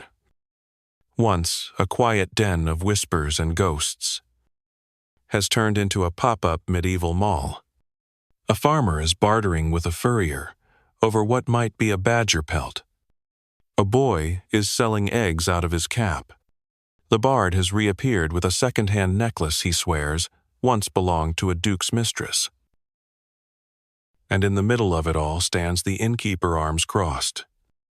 Eyes narrowed, making sure nothing gets too rowdy or too unpaid for. Behind the bar, the barmaid reappears with a stack of empty mugs and a loaf of bread shaped like a question mark. You ask if it's fresh. She snorts. As of last Tuesday. Hi. You buy it anyway. Commerce in a medieval tavern isn't just about goods. It's performance. Theater. Negotiation laced with sarcasm and a little risk. You're not just buying salt. You're participating in a dance as old as markets themselves, one with fewer rules and far more turnip-based currency than you expected. Nearby, someone begins arguing over the fairness of exchanging a boiled boot for a chunk of cheese. The boot's owner insists it's been thoroughly boiled. The cheesemonger argues that boiling does not a meal make. You slowly edge away before they ask your opinion. A woman with an armful of wool offers to mend cloaks for coin, song, or solid flattery. 3 men begin composing haikus on the spot. One ends with, "Your elbows shine like moonlight." She pretends to be unimpressed but stitches his sleeve first. This isn't just a gathering. It's a glimpse into how business really happened for the average medieval person, not with ledgers and balance sheets, but with handshakes, eyebrow waggles, and the occasional trade of a cabbage for a comb. You watch as the crowd starts to thin. People head out with baskets, jugs, new gossip, and slightly fewer coins.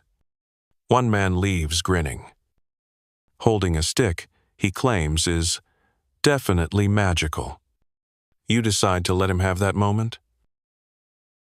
Back at your seat by the hearth, you nibble your question mark bread and wonder how many hands touched the goods that passed through the tavern today. How many of those hands were once warriors, shepherds, bakers, or just passing through like you? Because in here, jobs are offered, trades are made, destiny quietly reroute. And all of it happens under the same crooked rafters where ghosts whisper, songs are born, and someone, somewhere, is always selling something questionable in a jar. You lean back on the bench again, breadcrumbs dusting your lap, and stare up at the beams, imagining the layers of stories stacked into this place like old blankets. The market buzz is starting to settle now, replaced by the low murmur of dice games, the clink of coins, and the rustle of pages from a worn prayer book someone's pretending to read. You stretch your legs under the table and feel something soft. Hopefully straw, possibly a cat. The door creaks open, and a rush of cold air spins into the room like it owns the place. A figure steps in, backlit by the morning gray. He's broad-shouldered, four-collared, and wet from head to toe, clearly not a local. Every eye in the room shifts his way.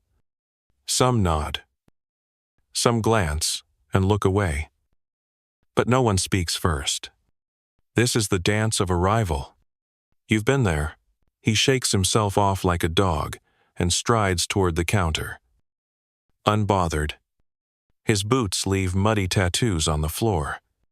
When he orders, the barkeep doesn't ask questions. Just slaps a mug on the table and pours something that steams faintly. It smells vaguely of roasted barley and danger. You watch him, curious. Travelers are the lifeblood of taverns. They bring news, rumors, fashions, and if you're lucky entertainment in the form of scandal or sword fights, you consider whether to strike up conversation. But before you can move, someone else beats you to it. A small, wiry man, wearing half a tunic and a full attitude, slaps a hand on the stranger's table. Where you from? Then? The stranger takes a long sip before answering. West of here. That could mean anywhere from the next village to the sea. Trade? The man presses. Occasionally. I? Not helpful. The tension hangs in the air like a laundry line in a thunderstorm. Someone, at a nearby table, mutters. Bet he's a mercenary. I'm now. Another chimes in. Nah. Spy. Look at the boots. You look at the boots.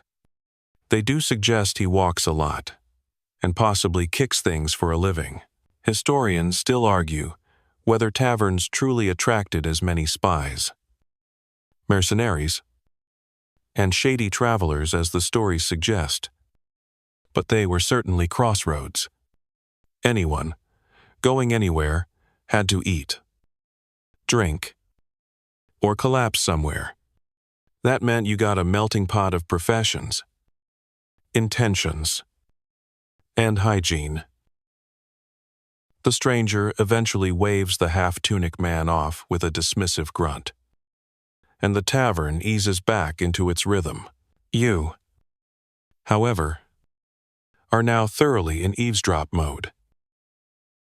You slide to the edge of your bench, pretend to study a knot in the table, and listen. Turns out he's headed north. Says he's delivering a message to a minor noble whose name no one recognizes. Claims it's private business. That's code for, you wouldn't believe it if I told you. Or, possibly, none of your business. Either way, everyone at the nearby tables is now quietly invested in whether he's lying. At the same time, a group of traveling musicians, real ones. Not just the bard with commitment issue sets up in the far corner. They carry strange instruments, one that looks like a lute swallowed a harp, another that resembles a goat with strings.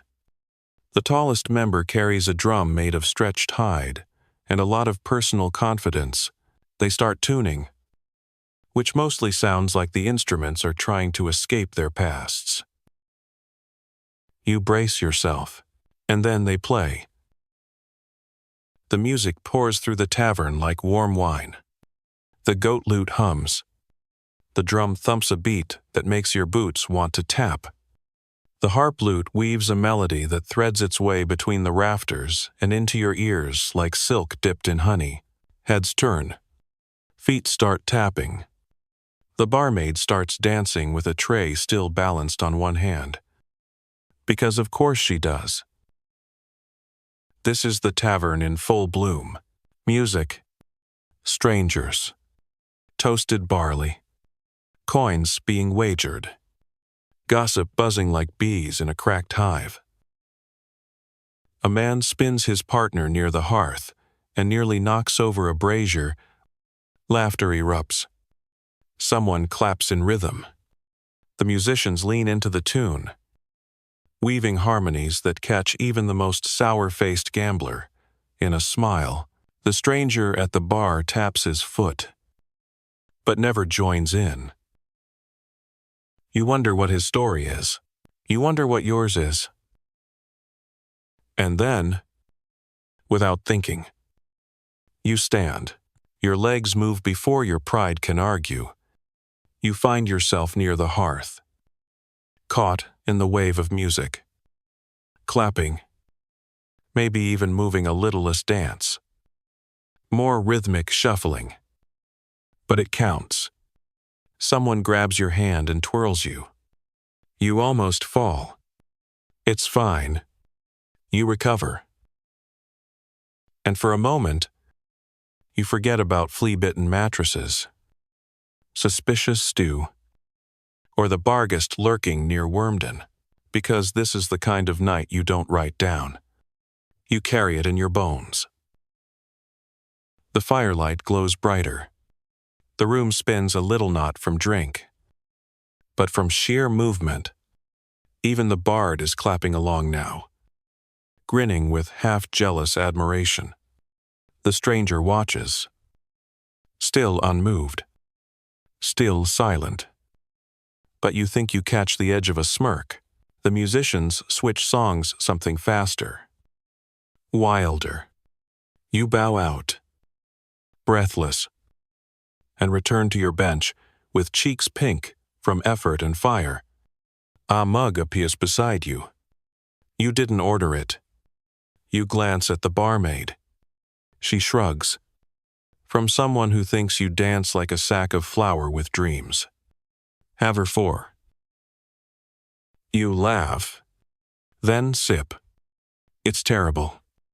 You sip again anyway, because this is what taverns do. They collect lives. They pull people from the road, from their worries, from their stories, and they tangle them together under one roof. For one night, under the watchful eye of old beams and older ghosts. The music slows again. The stranger stands. He tips the innkeeper, a coin too shiny to have been minted nearby. Then, without a word, he walks out. You watch him go, already half imagining the tale he'll become by morning. You sit there for a long moment, swirling the last sip of that questionable drink in your mug, half watching the door the stranger just walked through. The tavern hums around you, a little slower now, like the pulse of a heart after a sprint. The musicians have shifted to something softer, a melody that feels like snowfall. You can hear. You sip, exhale, and lean back as the night stretches itself out in one long yawn. In the far corner, the bard reclaims his stager, his stool, and clears his throat, as if announcing he's about to reinvent music.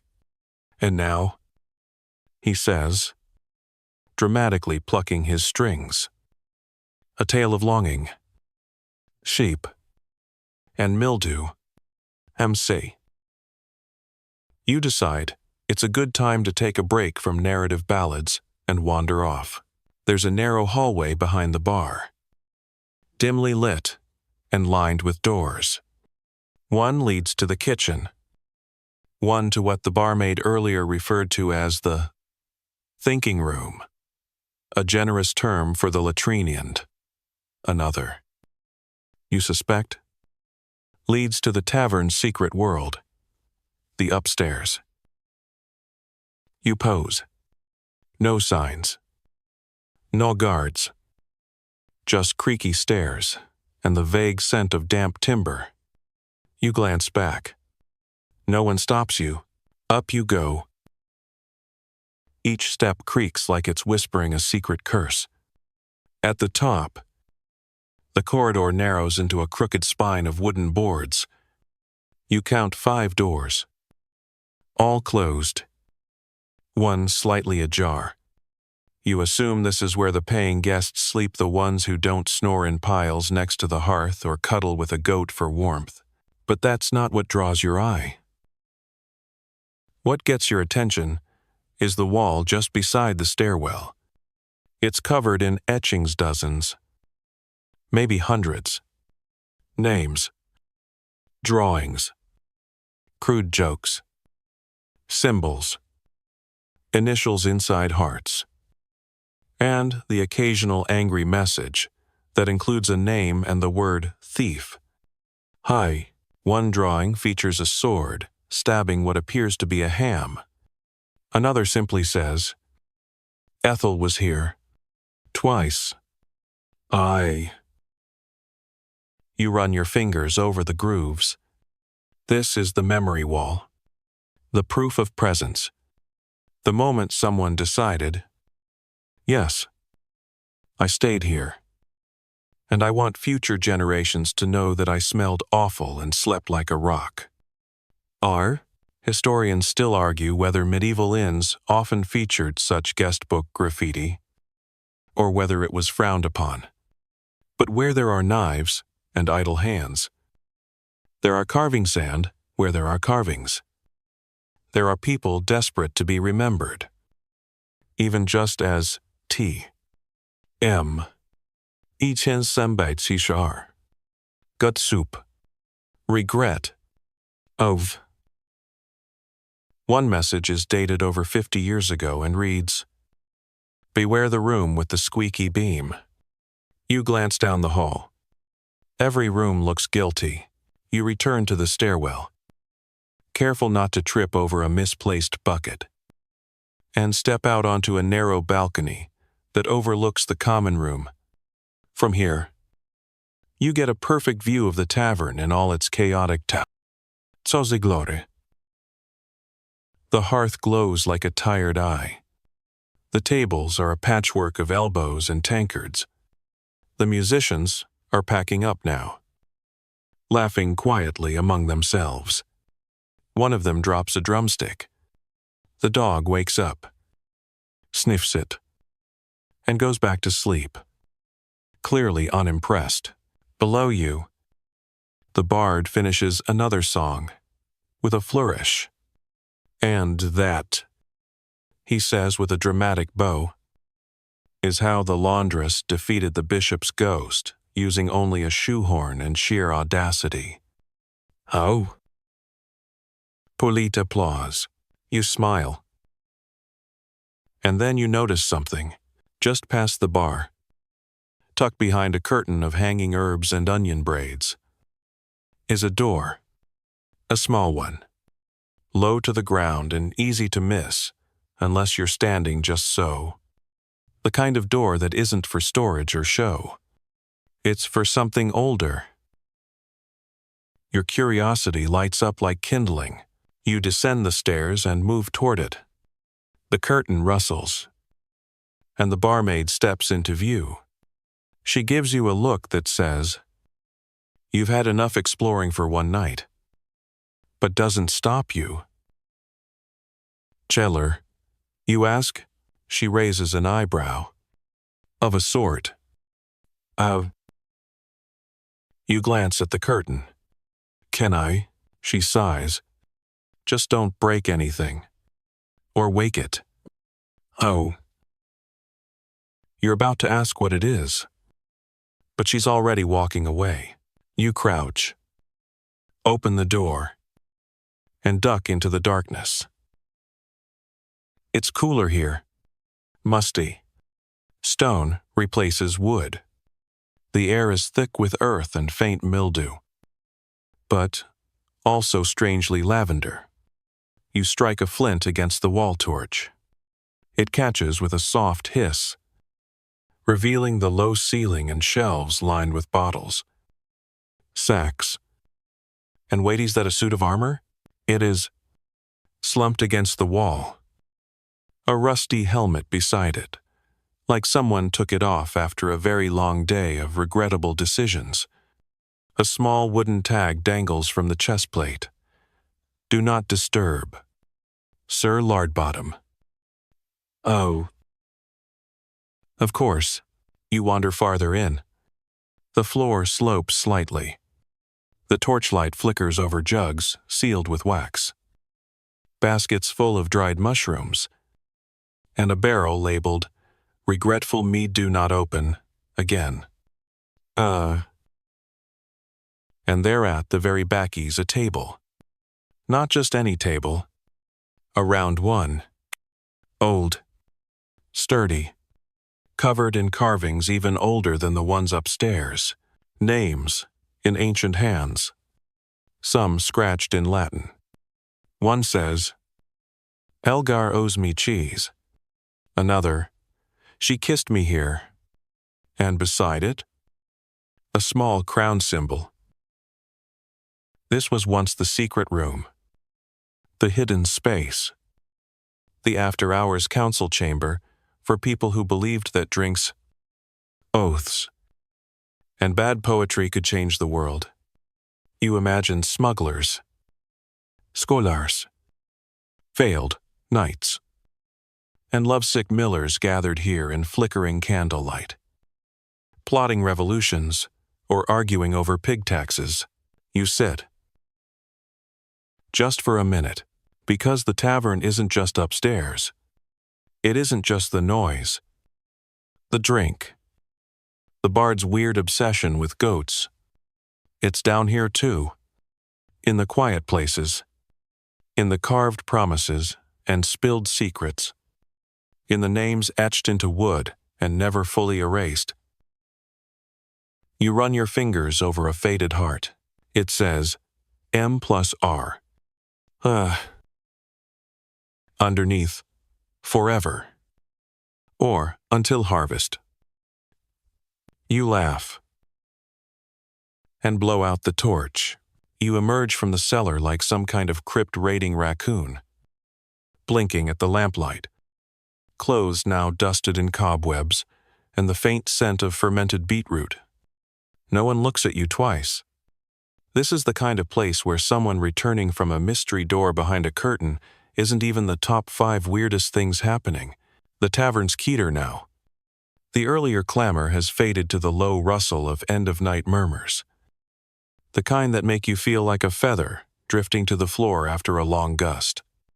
A few tables still buzz softly.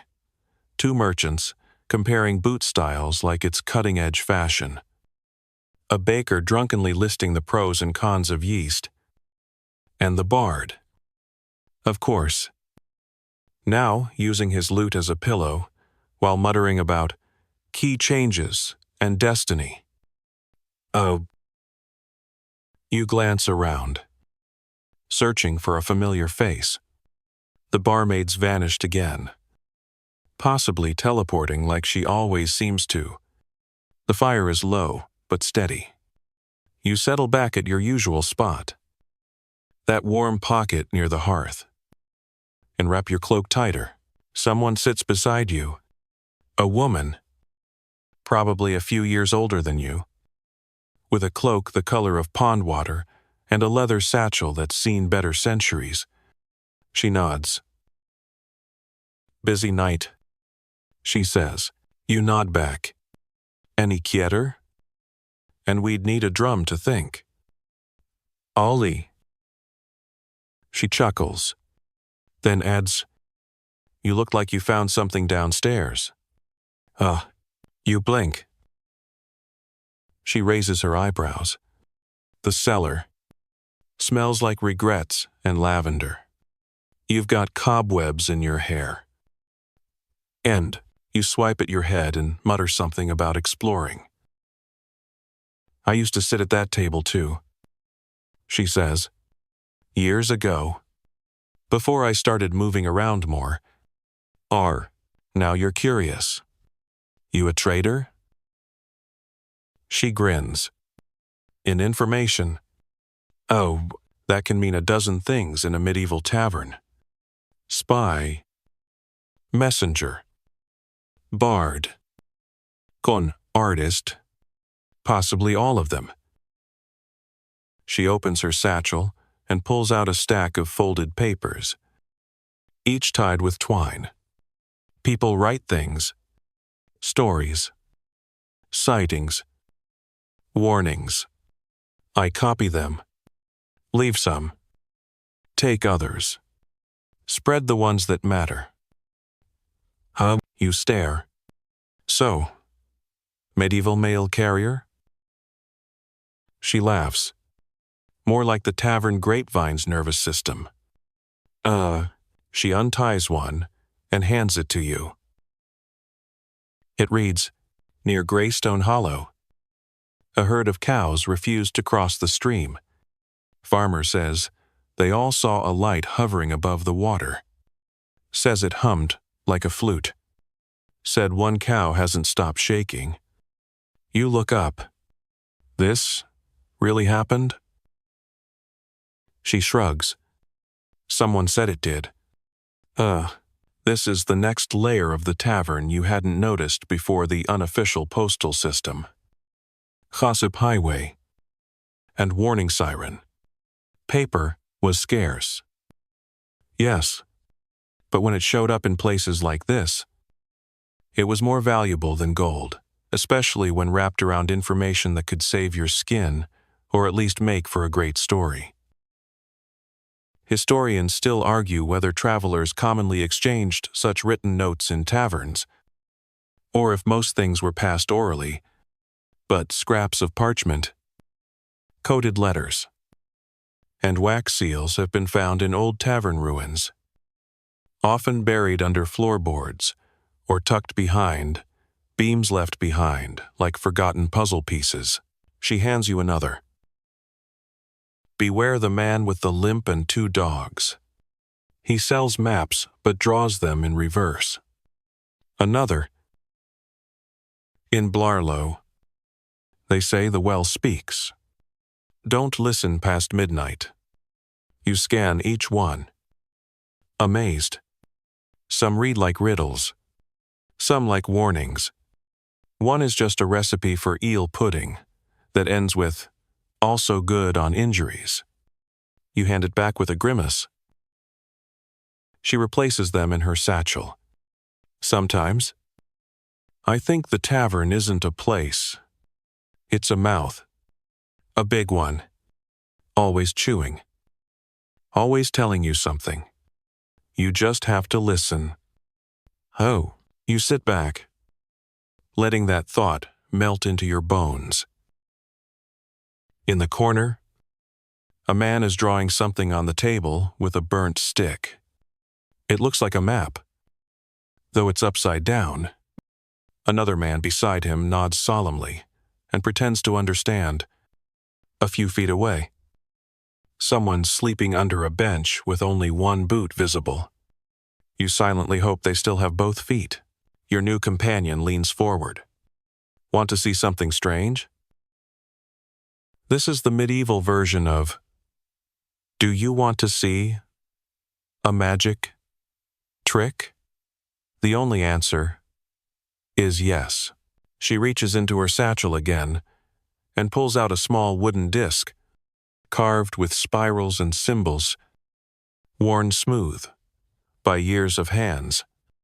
It's heavier than it looks when she drops it in your palm.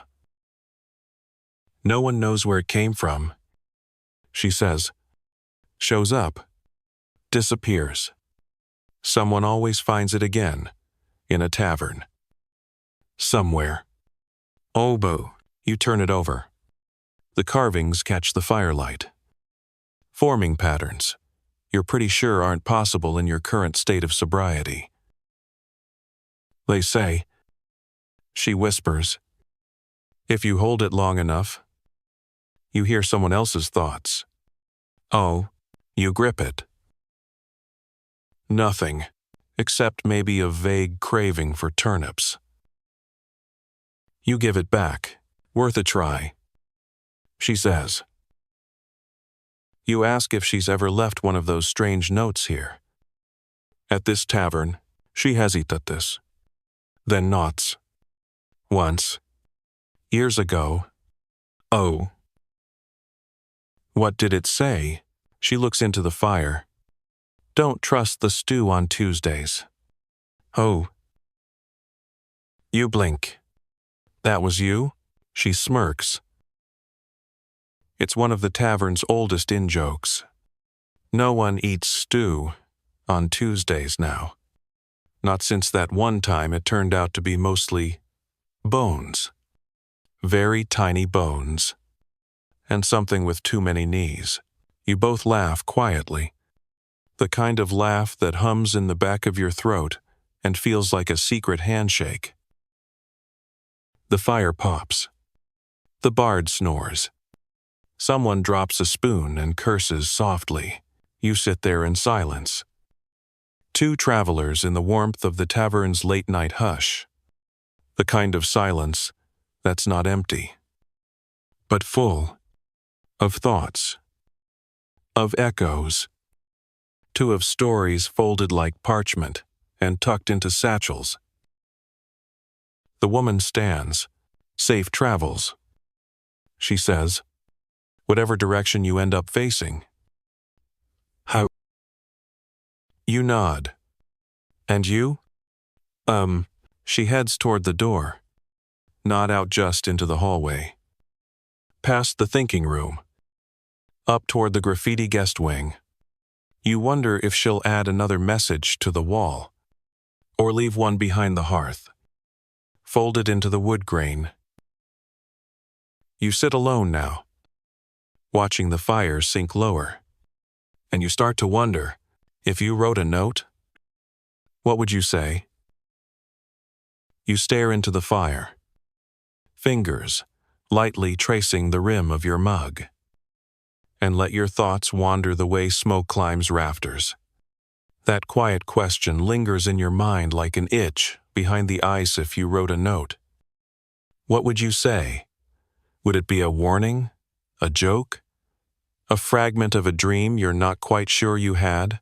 Your gaze drifts to a low shelf near the hearth, crowded with odd bits, half-melted candles, a stack of firewood that someone's carved a face into, very expressive, and, just barely tucked behind a picture, a crumpled scrap of parchment. You lean over, carefully. It's old, creased a dozen times. You unfold it slowly, careful not to rip it. The writing's faint. Bu legible. She said she'd come back in spring. I still wait by the window. I think the window's moved. You smile. It's a little sad. A little funny. Very tavern.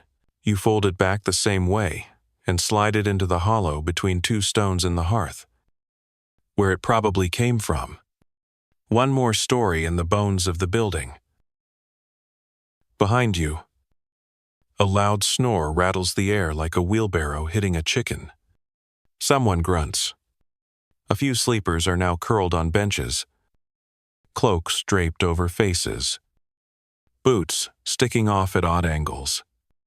The floor, too, has gathered a few guest-zone fellow, curled like a cat by the fireplace. Another, using his satchel as a pillow and snuggling a mug like it might purr if he hugs it hard enough. The tavern has changed again. Subtly, night has shifted fully into its quietest form. The fire has stopped dancing and is now just thinking deeply. The music is gone. The drinkers subdued. The conversations hushed to murmurs and sighs.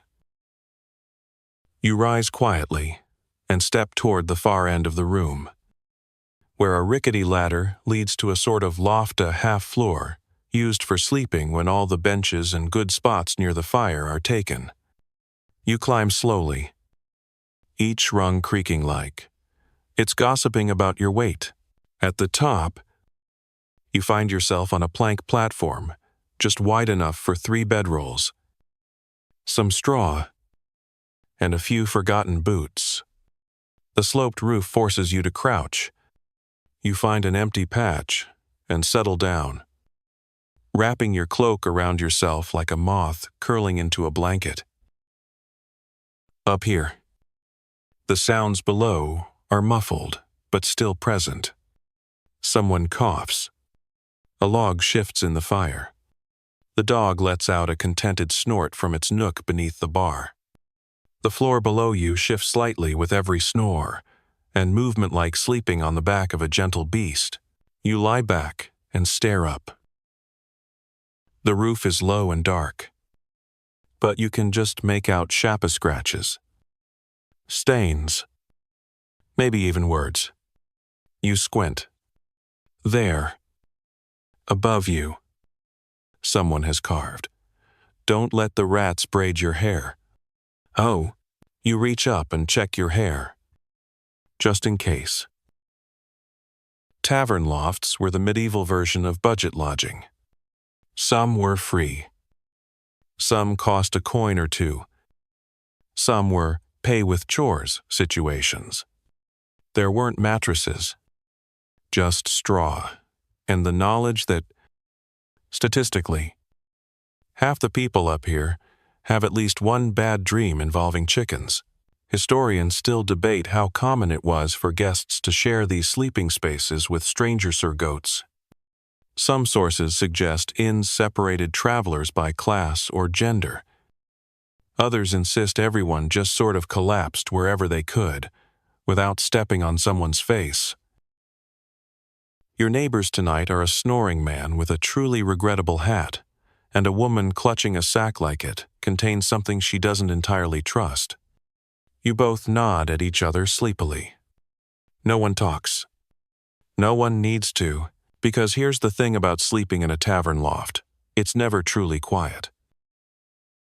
The wind moans through the thatch, making you feel like you're tucked inside a dragon's sigh. The fire crackles, offering the occasional surprise pop. Floorboards groan under invisible footsteps, maybe from the tavern's memory. Maybe just the bard, getting up to use the latrine again. And then there's the scratching. Tiny, rhythmic, near your head. You freeze. More scratching. You turn slowly and see, in the gap between the boards, two eyes reflecting firelight. A mouse, possibly a rat, definitely judging you. You whisper, "Not the hair." "Who?"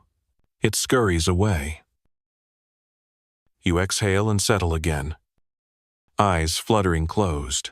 You drift for a bit. Not kite asleep. Not kite awake. Somewhere in the middle, where dreams start to form like mist on a window pane. You imagine stories rising from the floorboards like steam tails you breathed in downstairs, now curling into shapes behind your eyelids. The bard sings in your dream. So does the woman with the satchel. Only she's singing about ducks that speak Latin and have very strong political opinions. You shift in your straw. A distant rooster crows. Someone below yells at it to shut up. You smile. This haze, this communal half-sleep, this blend of warmth, noise, and slightly itchy straw was what it means to rest in a medieval tavern. You don't get peace. You get presence. You don't get silence. You get stories whispering themselves into your ears, and just before you slip under fully, you hear the faint creak of the trapdoor below. Someone climbing into the loft. Another traveler. Another story. You don't open your eyes. You just move over slightly. Make room. Because there's always room for one more in the tavern. You wake to a rooster, crowing again. This time with enough determination to suggest it's running for local office. The loft is bathed in pale gray light, more fog than sunshine, and the tavern below stirs like a bear, reluctantly shaking off sleep. You sit up slowly. Hay poking at your ribs. Cloak tangled around your legs like an affectionate ghost. The woman with the sack is gone. So is the man with the terrible hat. In their place, someone else is curled up using a saddle as a pillow, muttering softly about the cheese uprising. You blink a few times, trying to figure out whether that was your dream or his. Down below, the tavern breathes back to life. You descend the ladder one rung at a time. Muscles stiff and joints creaky. The hearth is down to coals now, radiating a soft warmth that smells like last night's stew and very old wood. A few patrons are already up, stretching, yawning, rummaging through bags that somehow always contain either exactly what they need or absolutely nothing helpful. You head toward the bar, where the innkeeper is already awake, scrubbing mugs with the tired enthusiasm of someone who knows the mugs will never truly be clean. He nods at you. "Sleep all right?" You grunt, which he accepts as a full sentence. The barmaid materializes from nowhere, hands you a bowl of what she calls breakfast porridge, and mutters, "It's better if you don't ask." You take it and sit near the hearth again, watching as the tavern rearranges itself from dream space to daylight. This is the morning ritual of the medieval tavern. People emerge like badgers from burrows. They scratch, grumble, compare sleep stories. Someone always insists they heard a ghost. Someone else claims they were the ghost. Bread is passed around dense, heavy stuff, often with a surprise rock baked in. Porridge appears, a thick, grayish blob that tastes like someone tried their best and fell slightly short. But you eat, because it's warm, and because it's better than chewing on your own boot. The bard stumbles down the stairs, holding his lute like it's nursing a hangover. He groans theatrically and flops into a bench.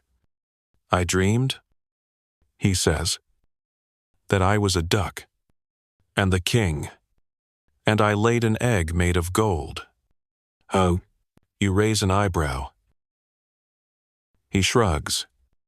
"Then I got chased by tax collectors." Very realistic ending. "Oh," someone else joins in.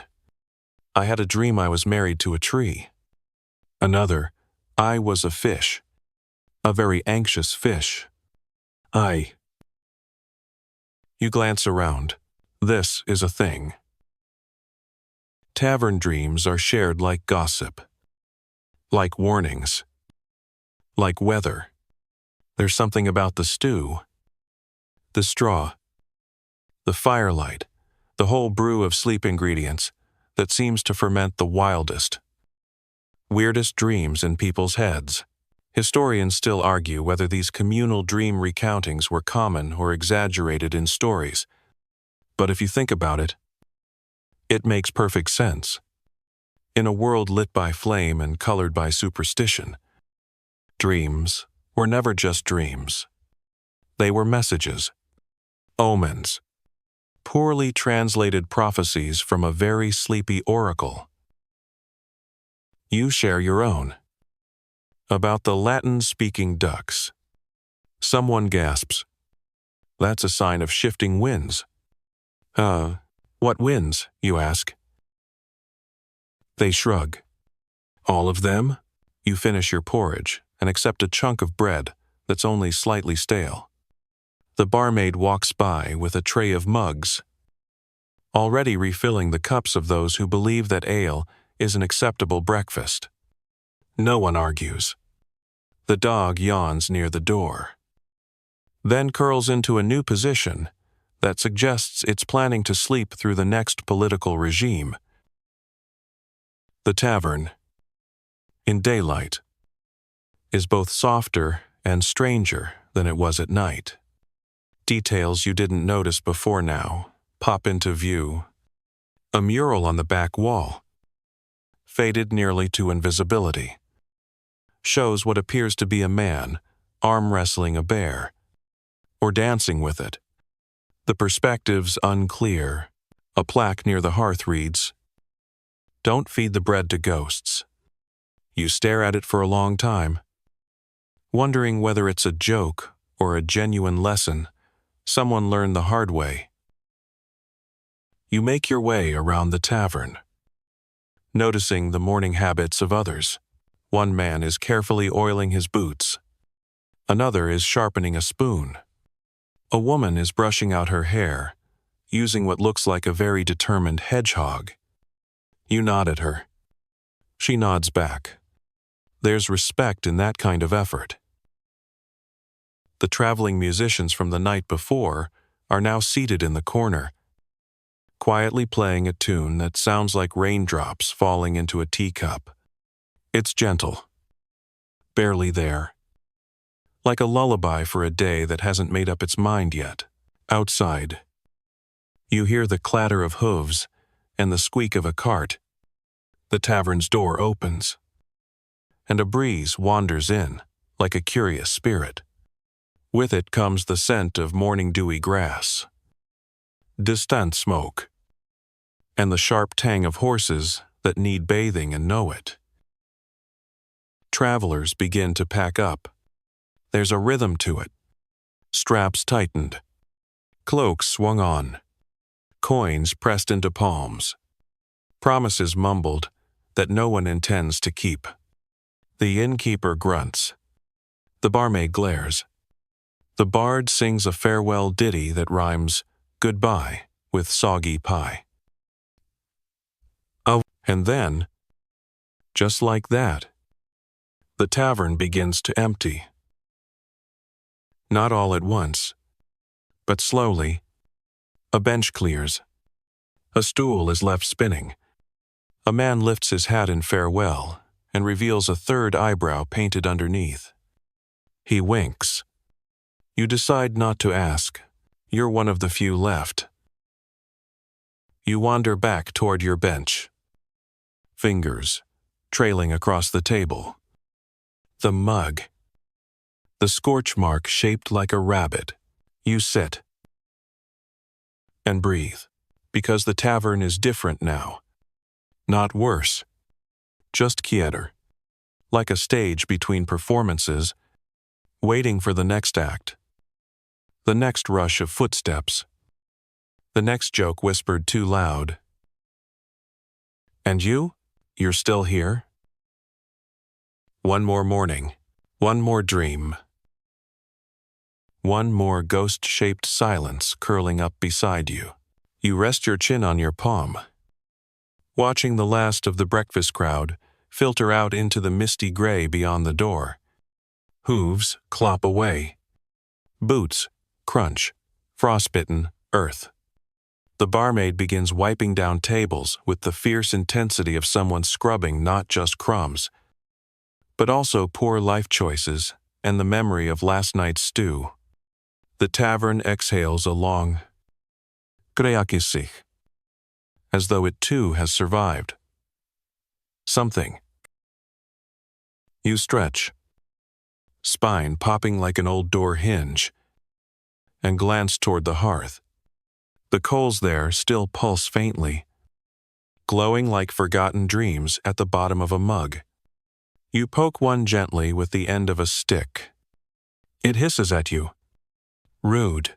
The bard has vanished, probably chasing another gig or avoiding a tab. The dog, however, remains curled into the crook of a chair leg, snoring so deeply it sounds like he's harmonizing with the floorboards. A few tavern keepers now begin their real morning work, the part that doesn't involve songs or ale or theatrical sighs. There's wood to stack, soot to scrape, barrels to check, and suspicious puddles to pretend you don't see. You try to look helpful, which mostly involves holding your mug like it's a clipboard. Behind the bar, the innkeeper is counting coins by feel alone, eyes half-lidded like a monk in meditation. The barmaid disappears into the back and returns moments later with an armful of herbsome fresh, some limp, some unidentifiable. She starts stringing them together and hanging them near the rafters. You glance up. The ceiling beams are crowded with bundles. Rosemary, sage, lavender, garlic, something that smells like angry onions. Not just decoration, not just smell. These herbs are defense, tradition, medicine. Some ward off spirits, some ward off rodents, some just ward off bad smells and worse luck. Historians still argue whether the average tavern practiced herbal rituals or simply stuffed the rafters with anything that dried well. But many accounts confirm that hanging herbs was as much about spiritual hygiene as physical. Some believed rosemary protected against the plague. Others thought garlic kept away witches, or vampires, or nosy neighbors. You ask the barmaid what she's hanging. Everything that grows and doesn't scream, she says, tying a particularly stubborn sprig. What's it for, you ask? Depends who's asking. And you blink.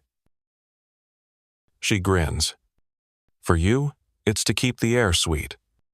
You're not sure if that's a compliment. She pauses. Also to keep away sleep, ghosts. The kind that follow you upstairs and whisper nonsense in your ears. You scratch your ear absently. Define nonsense. Things like, dance with the pig or you'll never see Wednesday again. That sort of thing. And you make a note to never ignore herb bundles again. She gestures toward a cracked wooden board near the hearth. That one over there? That's where old spells used to be kept. Oh, you look. It's warped with age, scorched on one side, and has faint carvings on the other. Symbols. Words. Maybe. A few look vaguely like birds. One resembles a turnip with arms. What kind of spells, you ask? She shrugs. Mostly harmless. Love charms. Curses on stew thieves. One guy tried to trap time in a bottle. Just got vinegar. The innkeeper chimes in. One woman swore she made a man fall in love using only soup and a chant. Oh, what happened to him? You ask. The innkeeper snorts. Married her. Had 7 kids. Hated soup. You can't tell whether he approves or not. Taverns, you realize, weren't just places of commerce and conversation. They were liminal spaces. Doorways. Not kite home. Oh, not kite wild.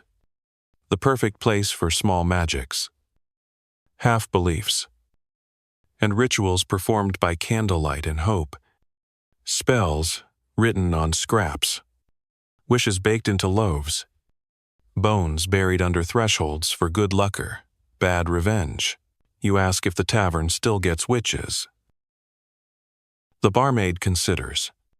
We get wise women. We get dreamers. We get frauds. Sometimes all in one person.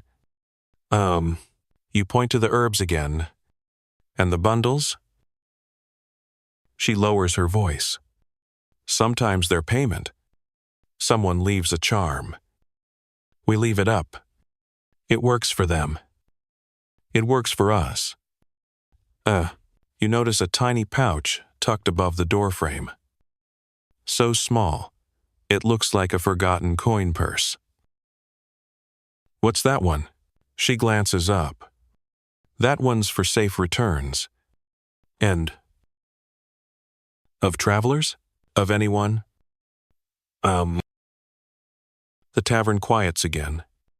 The kind of hush that happens when no one's speaking but everyone's thinking about the same thing. You shift in your seat. The morning light has grown brighter, cutting golden slants across the dusty floorboards. The tavern is still. For a moment. Timeless. You could be anywhere. Any century. You could be a farmer between fields. A knight between battles. A runaway between names. The barmaid reaches under the counter and produces a small tin box. Opens it. Inside are slips of paper, each curled like sleeping fingers. She pulls one out, reads it silently. then slides it back in. What are those? Luck notes, she says. Left behind by people before big journeys. Oh, you lean in. Can I see one? She considers, then pulls one out and hands it to you. The paper is soft, old, almost translucent in the light. You read, "Let the road rise under my feet, and never betray me with silence." Oh. You fold it back gently and give it to her. Did they come back, you ask? She shrugs. Some do. And you look at the box again. Dozens of notes. Maybe hundreds. Wishes. Hopes. Small prayers folded into scraps and stored under the bar like bottled storms. She offers you a slip of blank parchment. You take it. No pen. No ink. Just your fingers and your thoughts. You hesitate. Then write 3 words with the charcoal from the hearth. Don't forget me. Oh, you fold it. She tucks it into the tin, and the tavern breathes again. You sit for a while longer. Elbows resting on the table. Eyes tracing the golden dust motes as they dance through beams of morning light like tiny, lazy fairies. There's a stillness now. A pause in the tavern's heartbeat. The breakfast rush is over. The day hasn't quite begun. It's the between time, a sliver of quiet where things feel more real. Or, perhaps less. You stretch your legs. Shake the crumbs from your cloak. And decide to explore a bit. Again. Because clearly, this tavern has layers like an onion or a suspicious pie.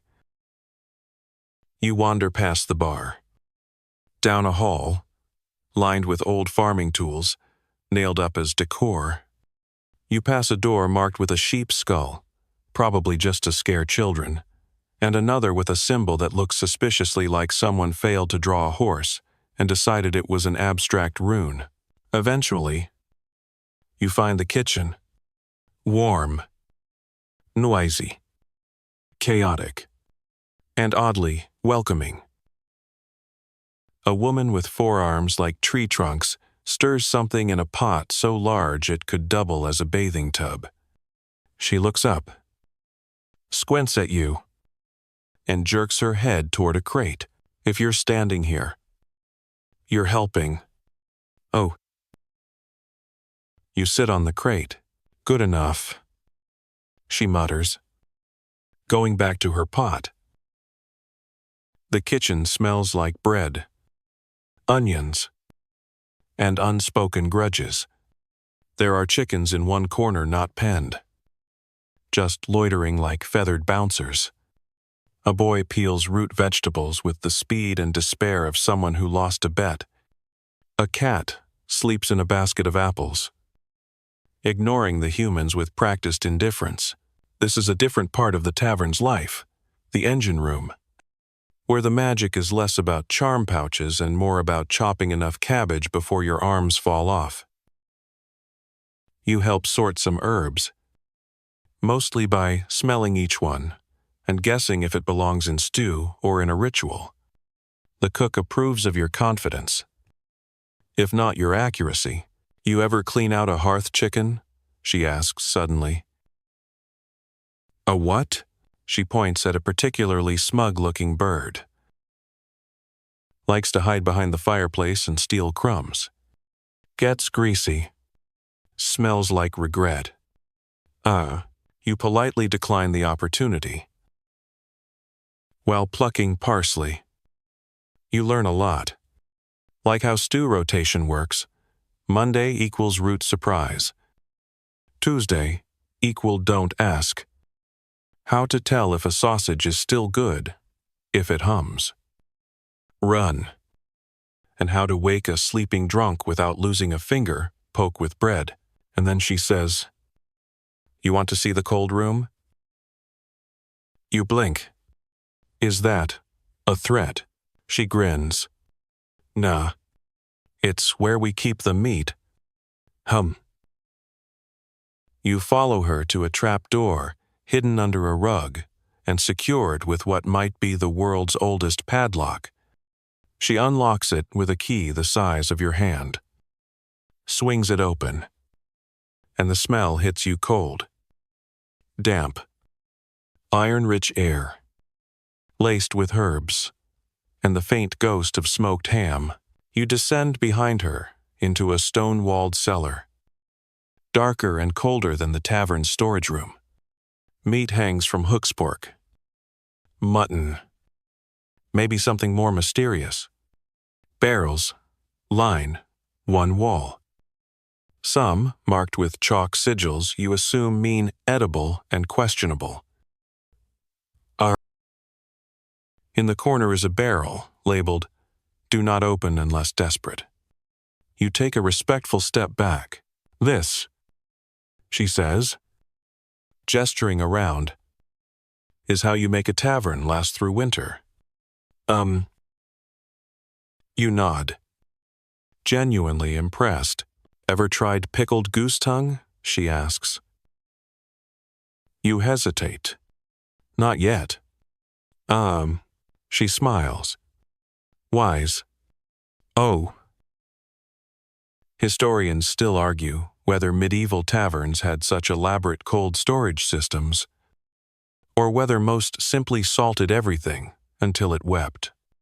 But records do suggest that rural inns often shared storage cellars with nearby homes or used natural cool spots underground. Shaded, packed with straw or snow, back upstairs. You re-emerge into the kitchen's warmth like a mole from a dream.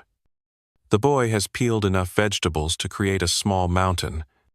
The chickens have formed a council. You leave the kitchen with a small hunk of bread, cook's payment. She calls a tan, wander back into the tavern's main room.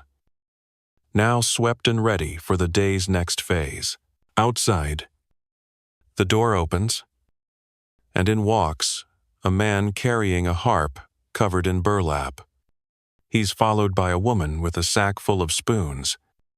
Not coins, not silver, just spoons. You stare. They start setting up near the hearth. Local competition. The barmaid mutters. Watching them. One plays.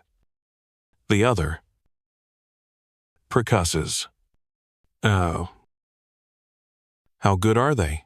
She makes a wobbly hand gesture. Depends on your tolerance for spoons. Sure enough, the woman begins tapping spoons together in rhythm cheek. Palm. Elbow. Table. It's oddly captivating. The harpist begins a gentle melody, and the two sounds intertwine like wind and water. People begin to trickle in again. A man with a falcon on his arm sits near the door. A monk-looking fellow settles with a book and a deep sigh. The bard from earlier returns, sees the spoon duo, and sulks into a corner with his lute, like a child who's been told someone else gets to ride the pony today. And just like that, the tavern resets. New faces. New stories. You sit back at your familiar bench, with your chunk of cook's bread, and take a bite. It's surprisingly soft, with a hint of rosemary. You exhale. Let your shoulders drop. Let the day wash over you. Because the tavern is never just one thing. It's breakfast dreams and cellar meats. It's herb bundles and ghost notes. It's harp and spoon. Quiet and clamor. Warmth and risk. And as you lean back, crumbs on your shirt. Chickens pecking in the doorway. And a man begins to loudly claim he once arm-wrestled a bear for a pint. You realize something simple. You could stay here forever. Or just until the next stew turns. You lean further back on the bench and allow your gaze to rest on the familiar curves of the wooden beams above, now softened in the morning light. The tavern has taken on its daytime form, fully now, not quite bustling, but certainly ticking along. It breathes differently than it did last night. No longer a haven of shadows and flickering laughter. It's now a crossroads of soft voices, clinking mugs, and the occasional shout from the kitchen when the bread knife mysteriously vanishes again. There's a certain rhythm to this time of day. Mid-morning, in a tavern, is a study in quiet momentum. Most of the overnight travelers have moved on, hoisting their bundles and shaking the straw from their cloaks. The locals filter in slowly, one by one, seeking warmth, news, or simply an excuse not to go back out into the damp. You sip from a fresh mug, its contents suspiciously similar to last night's, but now branded as morning ale, and listen to a pair of traders arguing about the price of oats. One insists that last year's prices were an illusion. The other claims that if you can't afford to feed a horse, maybe you don't deserve one. It's a passionate but oddly civil debate, as if they've been having it daily for 20 years. At the far end of the room, the spoon duo continues their performance.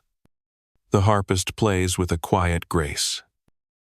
The spoons clatter with a rhythm that's somewhere between music and plumbing accident. But together, it kind of works. No one throws bread, which is always a good sign. The bard sulks nearby, clearly feeling upstaged, but occasionally tapping his foot in spite of himself. His pride may be wounded, but his rhythm is intact. A monk in the corner mutters into his book and jots something in the margins. You imagine him recording not prayers, but gossip, maybe even sketching, spoon choreography. You wouldn't blame him. The fire is back to a gentle crackle, newly fed with logs that smell faintly of pine and damp cellar. A young boy is sweeping the floor with such exaggerated sighs that it becomes a form of theater.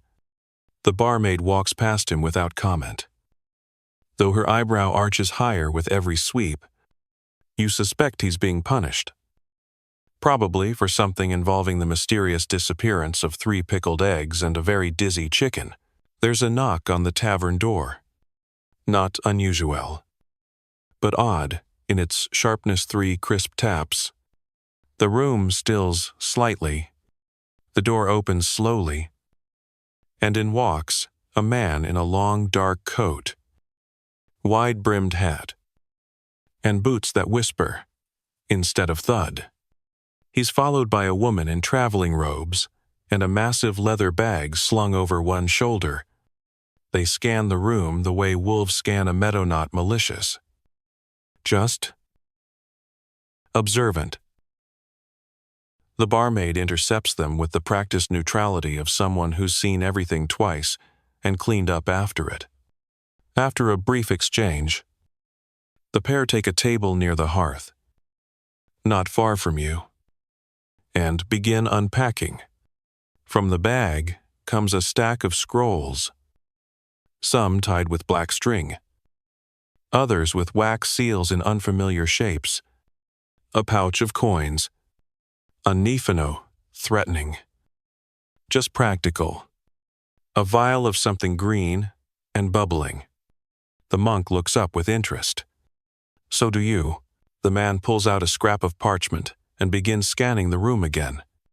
His eyes land on the bard, the harpist, even the spoons. He lingers on the innkeeper, then on the monk, then finally, on you. He nods slightly, then returns to the scroll. The woman with him begins unrolling maps, detailed ones. not just roads and towns, but elevation lines, forests, ruins, even places labeled, "Here be silence," and old stones whisper. You shift in your seat. The barmaid sidles over and mutters, "Scribes, cartographers," or spies pretending to be scribes and cartographers. Depends who's paying. You ask if they're regulars. Once every few seasons, she says. They come in quiet, leave the same way, always looking, always listening, like they're tracing stories as much as roads. Huh. You glance over at them again. The man is now writing in a tiny book, his quill moving faster than a gossip at market. The woman is muttering to herself while measuring distances with a bit of knotted string. She pauses once to sniff the air, then jots something beside a crude drawing of what appears to be the tavern itself. You lean closer, and for just a moment, see a line written beside the sketch, the one with the sleeping dog and truth in the rafters. You sit back slowly. This place really is being mapped, not just in feet and paces, but in moods, in memories, in dreams half remembered from straw beds and ale cups. Historians still argue whether medieval taverns were hubs for travelers collecting data, or if most maps simply ignored the strange and the small. But accounts from certain merchant guilds suggest that maps were living things revised constantly, scribbled on napkins, updated with stories, warnings, and symbols that made sense only to those who'd been there. And clearly, this tavern is important enough to be one of them. You finish your mug. The spoon woman clinks a final note.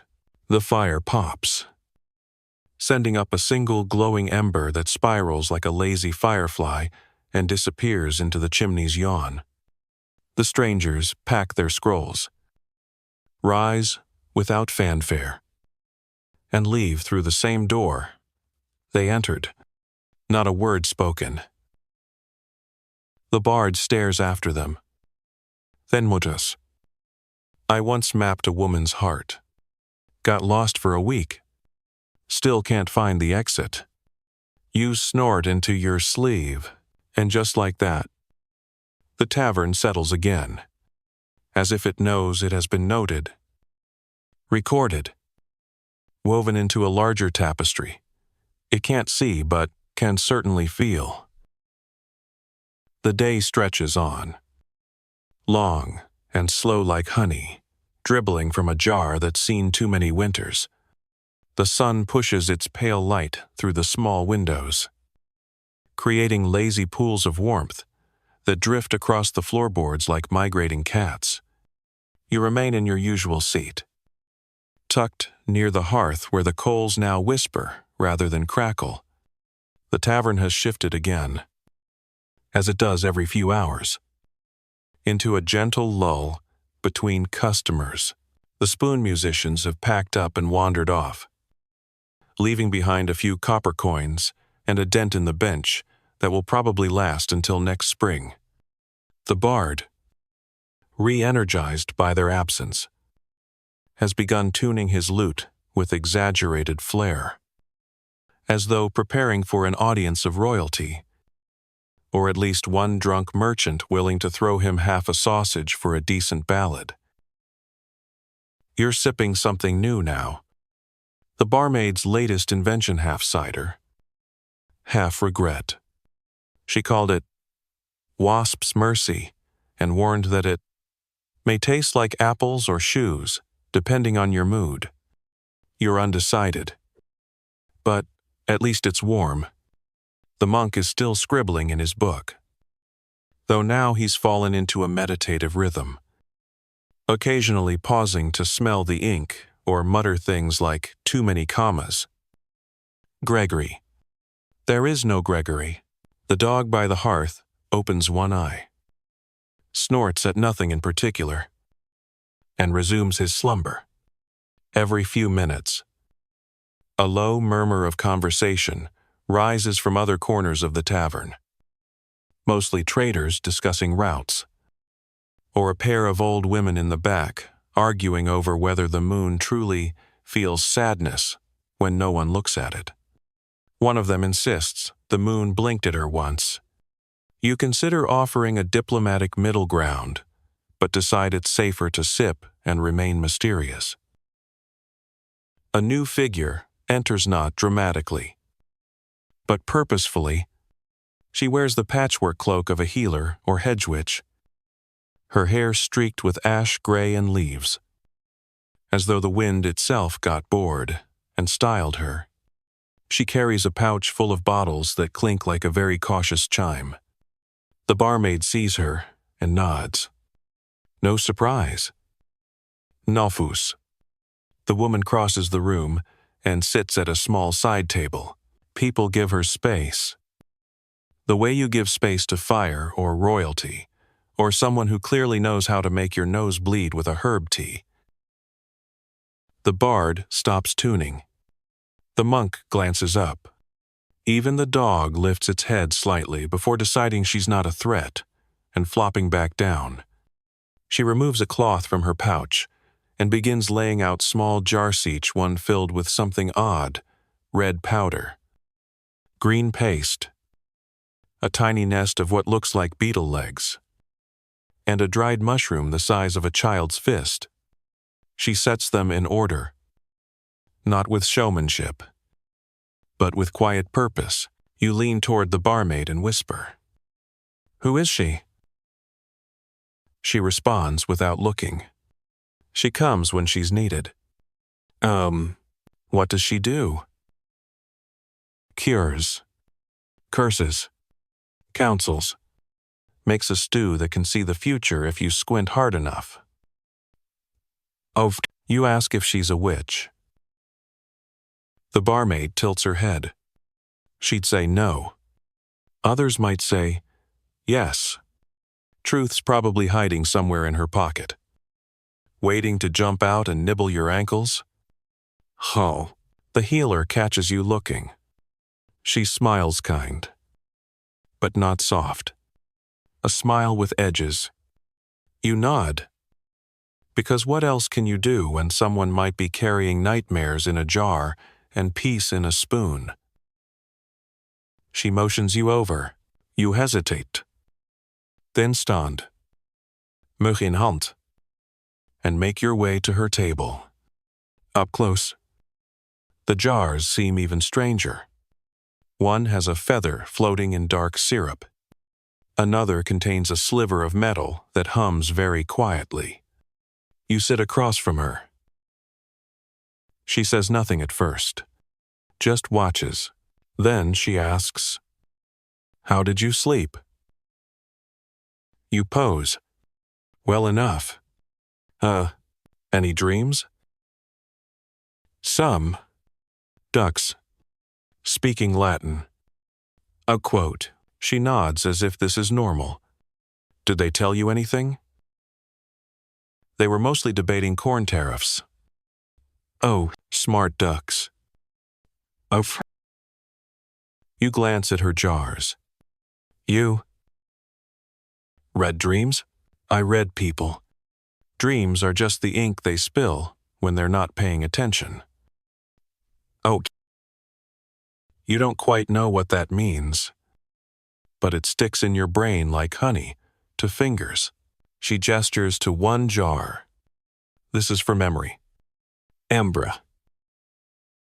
You raise an eyebrow. Restoring it? No. Forgetting it. Next. This is for sleep. What kind? The kind without teeth. Oh, then, this one, truth serum. But it only works if the truth's ready to come out. Otherwise, it just makes your nose whistle. Oh. You chuckle softly. She reaches for her pouch and removes a small bag. placing it gently in your hand. It's warm, slightly fragrant. Tea, she says. Not the kind that fixes anything, just the kind that reminds you fixing isn't always the point. You nod. Unsure how to thank her, she shrugs. You looked like someone who needed something. Maybe it's this. Maybe it's just the chance to be asked. Oh. You return to your seat. Begging halt. And the tavern settles again, like flour into dough. The bard begins to sing low. Gentle. A lullaby for a place that never truly sleeps. The healer remains at her table, occasionally approached by others' quiet conversations, whispered confessions, trades made not with coins but with herbs, promises, or worn-out buttons. Historians still argue whether traveling healers held real power in taverns or whether they were simply tolerated as colorful wanderers. But those who lived then would tell you that in a world where medicine involved leeches and luck, a woman with jars and a knowing smile was worth more than 10 doctors with clean hands. You sip what remains in your mug and glance again at the pouch she gave you. Inside might be a blend of roots, flowers, bark, or simply a gesture. The reminder that someone noticed you were there. That alone, in a tavern full of stories, may be the rarest magic of all. By now, the sun has climbed just high enough to touch the warped glass of the tavern's front windows, sending rippling patterns across the dusty floor.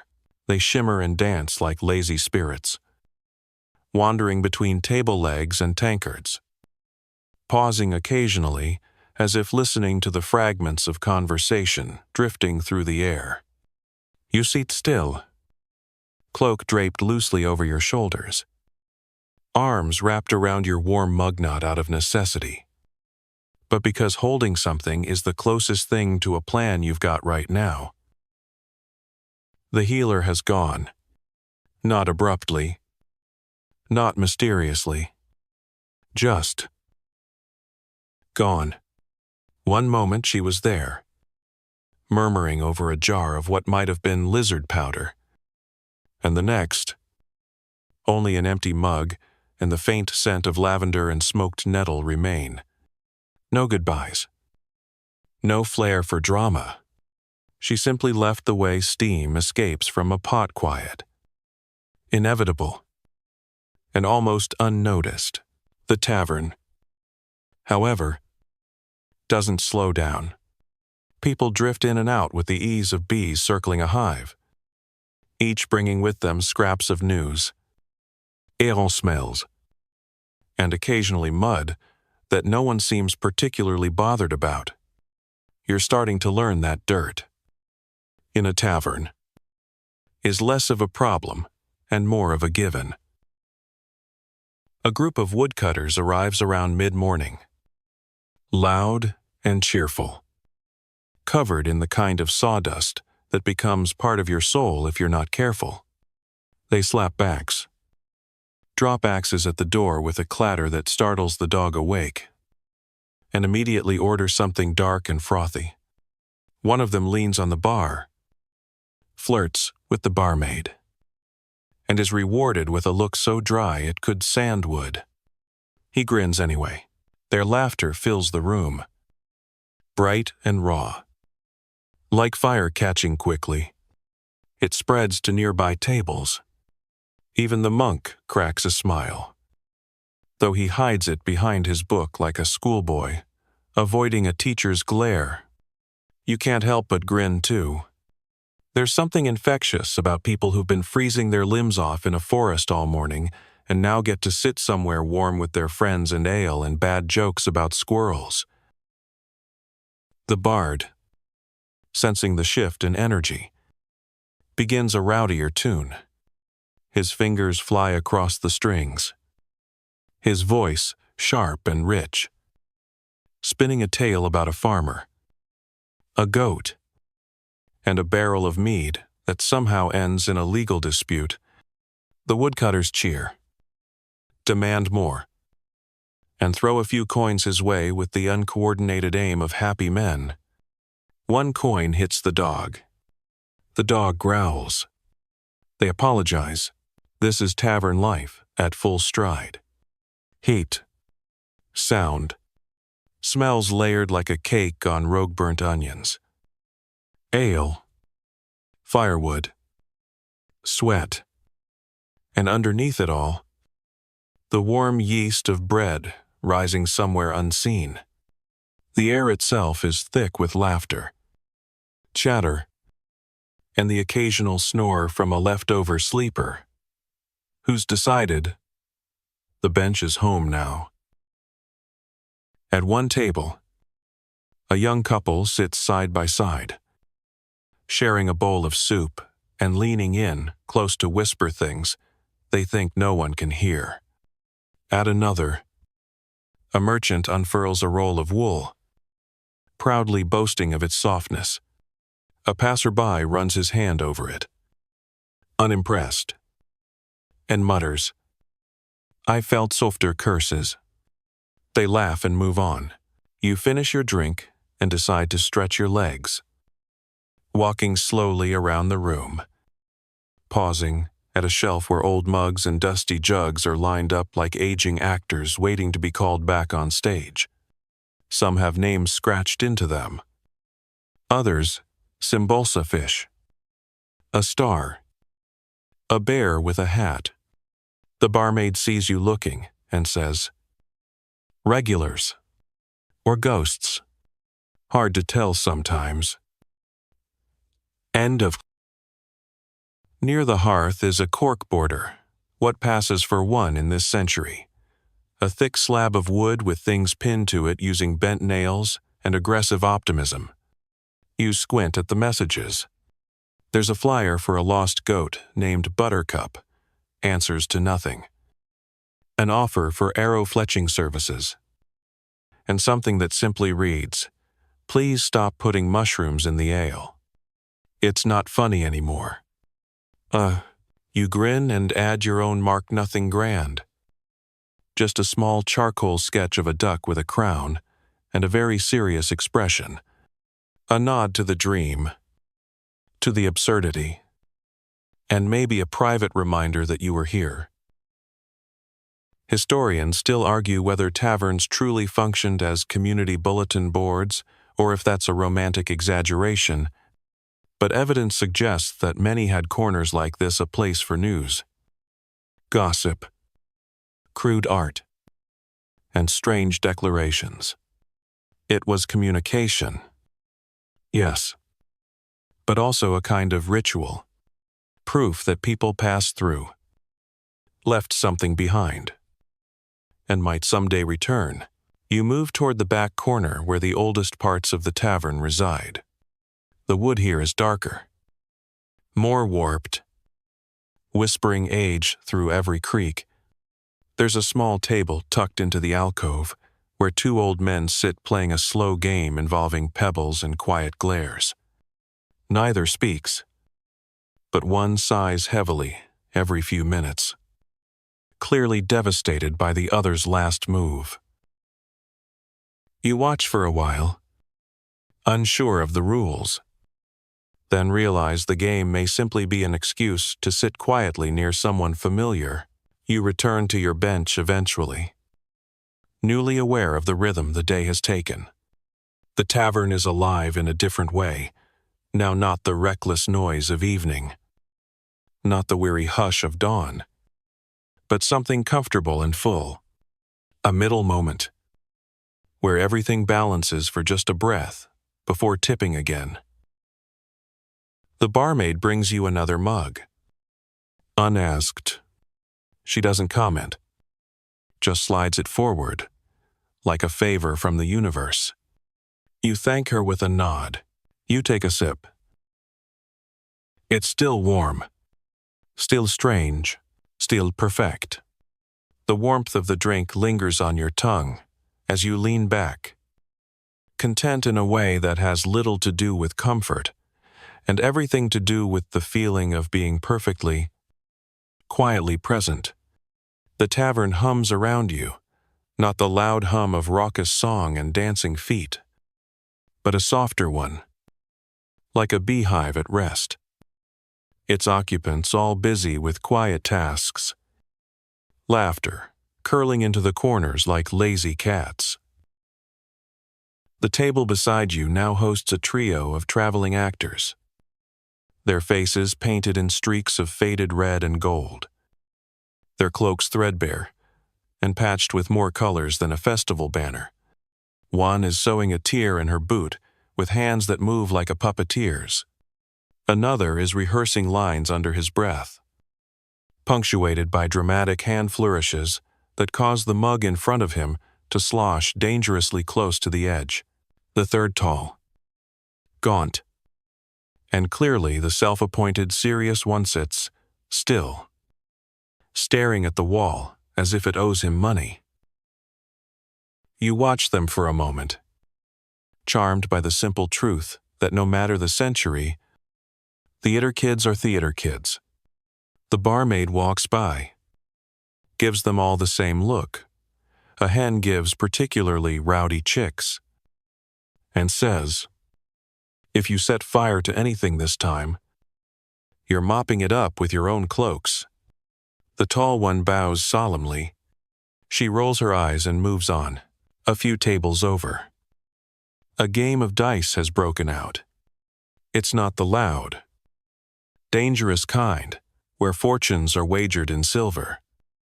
Tempers flare, and knives end up in thighs.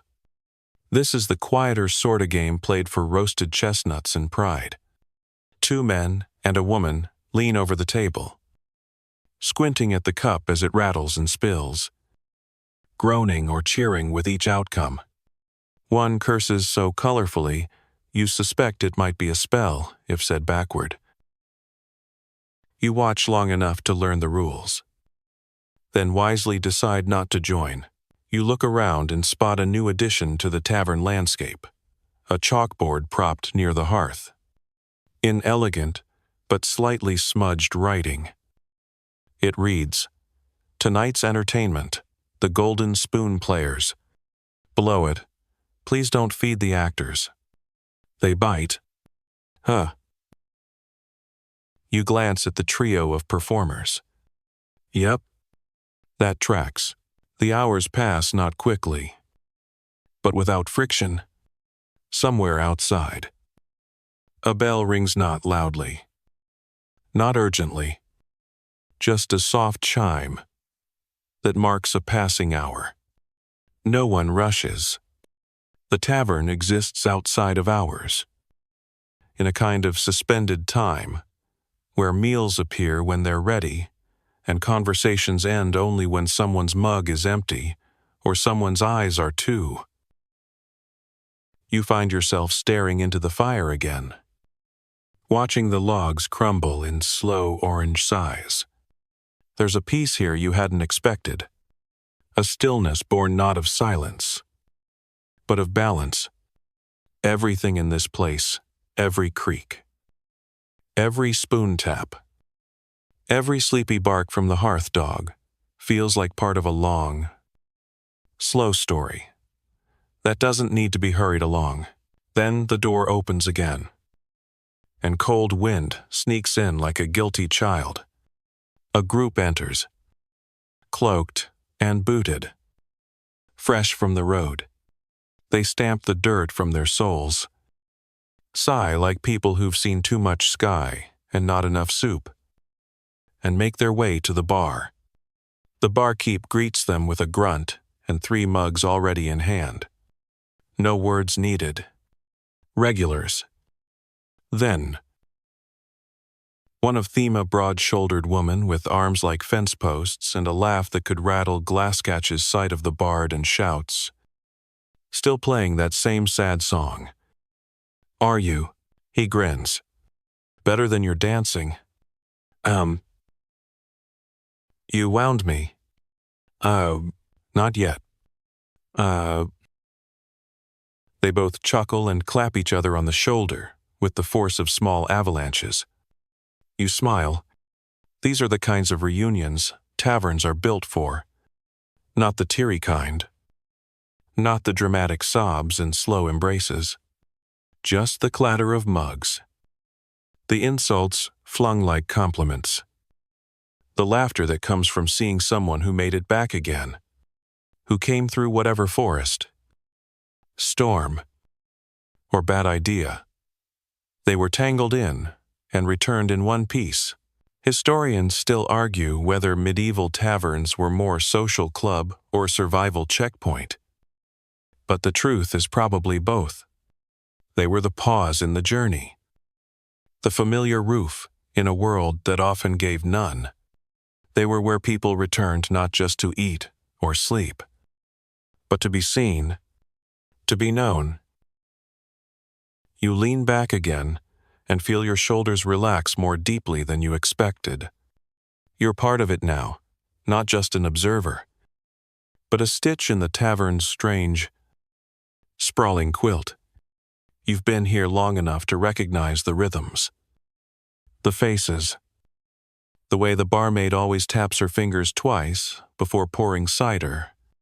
Even the dog now accepts your presence, only growling at you with half the enthusiasm he reserves for actual strangers.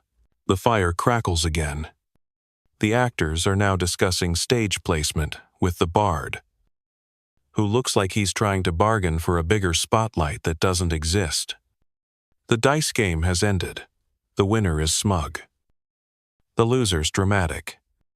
A man begins tuning a lute in the corner, and someone else places a small, carved figurine of a fox on a shelf above the bar. A tradition, perhaps, or maybe a warning. You close your eyes for a moment, not to sleep, but just to rest in the soundscape, mugs set down. Boots, scuffing wood. The scrape of a chair.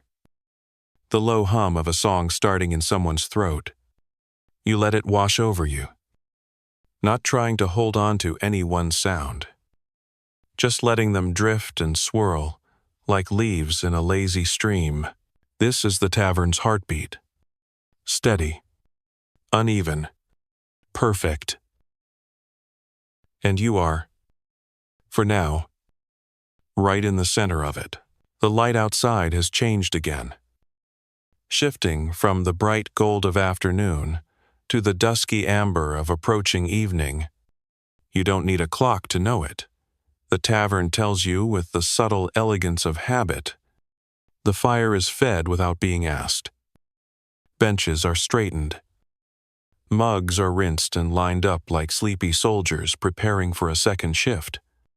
The air thickens slightly with anticipation, like bread just before it rises.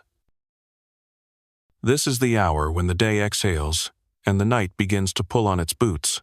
The actors are rehearsing in low murmurs now, their expressions ranging from exaggerated sorrow to triumphant confusion. The tall one insists on practicing his dying scene in the center of the room, repeatedly collapsing onto the floor in slow motion. Each time he falls, he adds a new Floretia gasp, a leg twitch, a whispered final word that changes with each rehearsal. Tell my mother. He says one moment. Tell the goat. The next. The barmaid steps over him on her way to refill a candle and mutters, Tell someone who cares.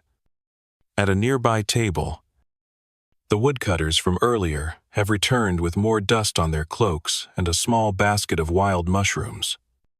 They argue cheerfully about which ones are edible and which ones are curses in disguise. One of them claims to have spoken to a mushroom once. The others suggest that maybe he should drink less. He agrees and drinks anyway. In the back corner, the monk has finally closed his book and is now embroiled in a debate with a merchant about the ethics of trading salt for silk. You catch snatches of the argument words like honor, Wait. And that's what she said, which suggests the conversation has meandered significantly off track. The hearth dog has shifted closer to the fire, one paw twitching as he dreams. Judging by the occasional growl, he is either reliving past glory or fighting a truly formidable sausage. You remain in your seat, comfortable now in the role of quiet observer. There's something deeply satisfying about watching the world pass around you, knowing that you don't have to move unless you want to. Here, in the warmth of the tavern, you are both part of the scene and gently apart from it. You sip another drink, this one some kind of spiced mead that tastes like holiday and headache hand. Let the evening settle over your shoulders like a well-worn cloak. Outside, the sun slips behind the trees, turning the windows into mirrors. Candlelight flickers across the tables, casting long shadows that dance when no one's looking. A few more travelers arrive on dust covered from the road. Another with a hawk perched on her shoulder. They greet the innkeeper with nods, trade coins for warmth, and melt into the growing hum. Soon, the barmaid brings out the evening stew. You can smell it before you see it, rich, thick, with that slow-cooked scent that promises comfort and slight indigestion. Bowls are passed down tables. Someone declares it better than last Tuesday's. Another says it tastes like nostalgia. You dip your spoon in and discover both statements might be true. The actors begin their performance just after dark, fully claims the windows. There's no stage, just a cleared area near the hearth and a scattering of candles. Their play is a ridiculous farce involving a missing crown, a talking donkey, and a love triangle that turns into a square by the end of Act 2. You laugh aloud more than once, and so does everyone else. Even the monk lets out a snort during a scene involving mistaken identity, an old sock, and something called the Royal Pudding Treaty. And the performance ends with a dramatic group faint. All three actors collapsing in a heap. The room applauds, and coins are tossed generously. One lands in a bowl of stew. No one retrieves it. The bard picks up his lute again and begins a quieter tune this time. Something wistful and slow. The kind of song that wraps around your ribs and pulls just gently. The room stills a little. Conversations hush. Even the spoons go silent. You close your eyes and let the music wash over you. Historians still argue whether tavern entertainment was truly this varied, or if modern romanticism has painted the past more colorful than it was. But even the driest records mention performances, storytelling, and songs passed from mouth to mouth like heirlooms made of melody and memory. These places were stages, both literal and emotional, for the everyday theater of survival, celebration, and the rare gift of laughter. When the music fades, the tavern breathes again, and you find yourself smiling in the candlelight. You are no longer a visitor here. Not really. You know the creak of the third board by the hearth, the way the barmaid always favors her left foot, the exact note the bard hits when his voice cracks. You are stitched into the fabric of the evening, part of the rhythm, part of the room. As the night deepens, someone lights the lanterns on the wall, casting golden pools across the tavern's old bones. The fire burns low, steady, comforting. Mugs are raised again, not in celebration this time, but in ritual. One last drink, one last joke, one last kietzai. You sit back, heavy-limbed and full, in the way that has nothing to do with food. You are warm. You are safe. And for tonight, that is more than enough. Night has fully wrapped itself around the tavern like a thick woolen blanket, stitched with stars, and smelling faintly of chimney smoke. The world beyond the wooden walls fades into the vague shapes of trees and the occasional flicker of lantern light on passing carts. Inside, however, the tavern glows. Candle flames shiver in the currents of laughter and low conversation. The fire, the fed once more with a log, so old it sighed when it was set down, crackles, like it knows this is the hour when stories linger longest. You sit in your usual spot, more a fixture now than a guest. Legs stretched out under the bench, fingers loosely wrapped around a mug gone cool. The room is quieter, but not hushed. It has that late-night murmur, where voices are softer by instinct, not command, as if people know this hour deserves a different kind of respect, not silence, but softness. The barmaid wipes down a nearby table with slow, even strokes, not rushed, not tired, just calm. Her movements speak the language of repetition, of muscle memory, developed over hundreds of nights just like this. You watch her for a while, and she glances your way with a look that says, "Yes, you're still here. But also, that's fine. There's no pressure to leave. This is the kind of place where time stretches long enough for everyone to finish what they didn't even know they were starting." A few tables over, an elderly man leans forward to light his pipe, hands trembling only slightly, eyes reflecting the firelight like twin embers. Across from him, a young man listens with a posture that says this story has been told 100 times, and yet he wouldn't mind hearing it 100 more. You catch pieces of the tale, something about a horse named Lucky, a thunderstorm, and a boot that refused to be lost. It doesn't make much sense. But then again, most of the best stories don't. You glance toward the corner shelf near the bar. There's a collection of old items sitting there like offerings or forgotten treasures. A cracked tankard with initials carved deep into the side. A faded playing card. A key with no label. The barmaid once told you that's the left behind shelf. Not lost things. Left things. Things that served their purpose. Or perhaps didn't, and were granted quiet retirement rather than being discarded. You wonder, not for the first time, what kind of life a forgotten spoon or a lone glove remembers. Tonight, someone adds something new to the shelf.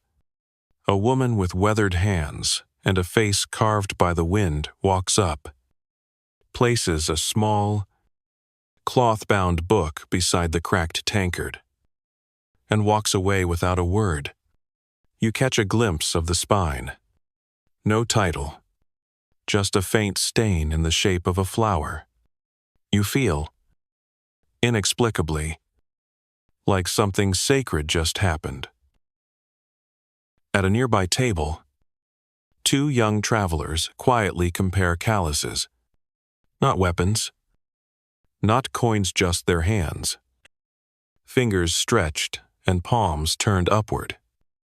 Measuring years spent climbing trees, chopping wood, pulling rope.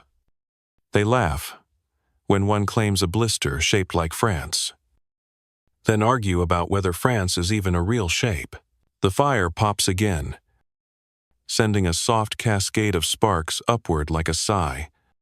You lean closer and realize the hearth has been arranged carefully tonight, someone placed small stones in a ring around the base, each one different in shape and color, likely the work of the innkeeper's daughter, who earlier had been wandering the room with the solemn concentration of someone assembling an invisible cathedral. You recall her muttering something about keeping the warmth in and the stories out. Or maybe it was the other way around. Historians still argue whether medieval taverns served as community sanctuaries or were simply rest stops on the way to something better.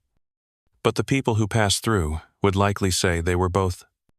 There's a magic in walls that remember, in fires that outlive conversations, in mugs that grow warm from hand to hand, not because of their contents, but because of their presence. The dog shifts again, rising for the first time in hours, padding over to your feet and flopping down with the resigned grace of a creature that's decided your company will do. You glance down at him, and he blinks up once, as if to say, "Don't ruin this by moving." So you don't. Someone begins humming near the back a soft melody without words, carried on a breath barely louder than the fire's whisper. It spreads slowly, not like a song, but like a feeling, a memory that only makes sense in this room. At this hour, it doesn't demand attention. It just wants to be there. You notice the barmaid has stopped wiping tables and is now leaning against the doorway to the back room. Arms crossed, eyes half-lidded. She's listening. Too. So is the bard, who's holding his lute like a sleeping child. Fingers tracing invisible chords. Even the old man with the pipe pauses. The flame forgotten. You breathe in deeply, letting the warmth and the scent of old wood, melted wax, and cooled stew fill your chest. The ache behind your eyes is the good kind, the one that says, "You've stayed a while, and maybe you needed to." Outside, an owl calls once. Inside, no one answers, not out of rudeness, but because no one wants to break the moment. You glance again at the shelf of left-behinds. You wonder what, if anything, you'll leave behind when it's time. For now, though, you stay. The hour is late enough now that even the most stubborn mugs have been drained, and the tavern has settled into the kind of hush only familiar spaces can create. Not silence. There's still the sound of fire shifting in the hearth, two of someone snoring softly near the back wall, tying of the wooden beams above, creaking like an old man stretching his spine, but a hush, like the world has dimmed its lanterns and leaned in close to listen. You're still at your post, halfway reclined on the bench, legs stretched toward the fire, arms tucked inside your cloak. It's a pose of someone not quite ready for sleep, but far too settled to leave. The barmaid moves slowly now, not from fatigue, but from a kind of end-of-day grace, like a candle burning at just the right pace before the wick sighs out. She gathers empty bowls, refolds napkins, and nudges a half-eaten pie crust back onto its plate. The rhythm of cleaning is steady, almost hypnotic. You watch her without watching, eyes soft, mind drifting in the edges of thought. At the far end of the room, the actors have long since gone quiet. One of them is curled under the bench with a coat over her head. Another lies face down on a table, as if waiting for inspiration or absolution. The tall one, the dramatic one, has composed himself into a perfect sleeping pose, hands folded across his chest, mouth slightly open, in case of soliloquy. The bard has stopped playing but hasn't left. He sits with his lute beside him, fingers occasionally twitching, as though plucking invisible strings in a dream. His mug is still half full, untouched, for at least an hour. You think about how much has happened inside these walls in a single day. How many stories were started and abandoned mid-sentence. How many names were traded, real or otherwise. How many footsteps crossed the threshold without realizing they were walking into a place that would fold them in like a letter tucked into a book. A soft knock comes at the door knot, the sharp rap of arrival, but the hesitant tap of someone asking to be remembered. The innkeeper, who you hadn't noticed return, crosses the room and opens it a crack. There's a short exchange, low and scratchy, like two men discussing ghosts. Then the door opens wider, and in comes a boy of perhaps 10 winters, barefoot, wrapped in a cloak too large, clutching a bundle in both arms. His hair is tangled and his face smudged, but his eyes are sharp with that particular hunger that knows more than it should. He says nothing, just crosses the room to the barmaid and hands her the bundle. She unwraps it gently, carefully, and inside is a loaf of bread, rough but honest, tied with a piece of twine. "From my ma," the boy whispers, says thanks for the help. The barmaid nods. "Tell her it's nothing." He shifts awkwardly, eyes flicking toward the hearth. The bard. The bowl of stew, someone left unfinished. She reads his glance, retrieves a corner of cheese from behind the bar, and wraps it in cloth. "For the road." He takes it, nods once, then leaves. You sit a little straighter, because that moment pressed something in your chest you weren't expecting. It's easy to think of taverns as places for laughter and ale and sleeping off regrets. But they're also points of connection, the spokes of a wheel where lives brush up against each other for a night, or a breath, or a shared bowl of stew. Historians still argue whether places like this were vital to the workings of a medieval village or just convenient diversions. But moments like that, quiet acts of care pass through doorways and bundle-speak more than ledgers ever could.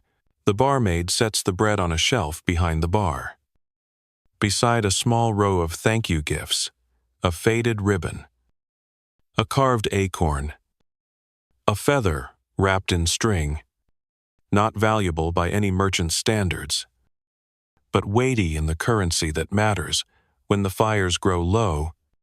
She pours herself a mugnot ale this time, but some herbal infusion that steams gently and smells of mint and patience.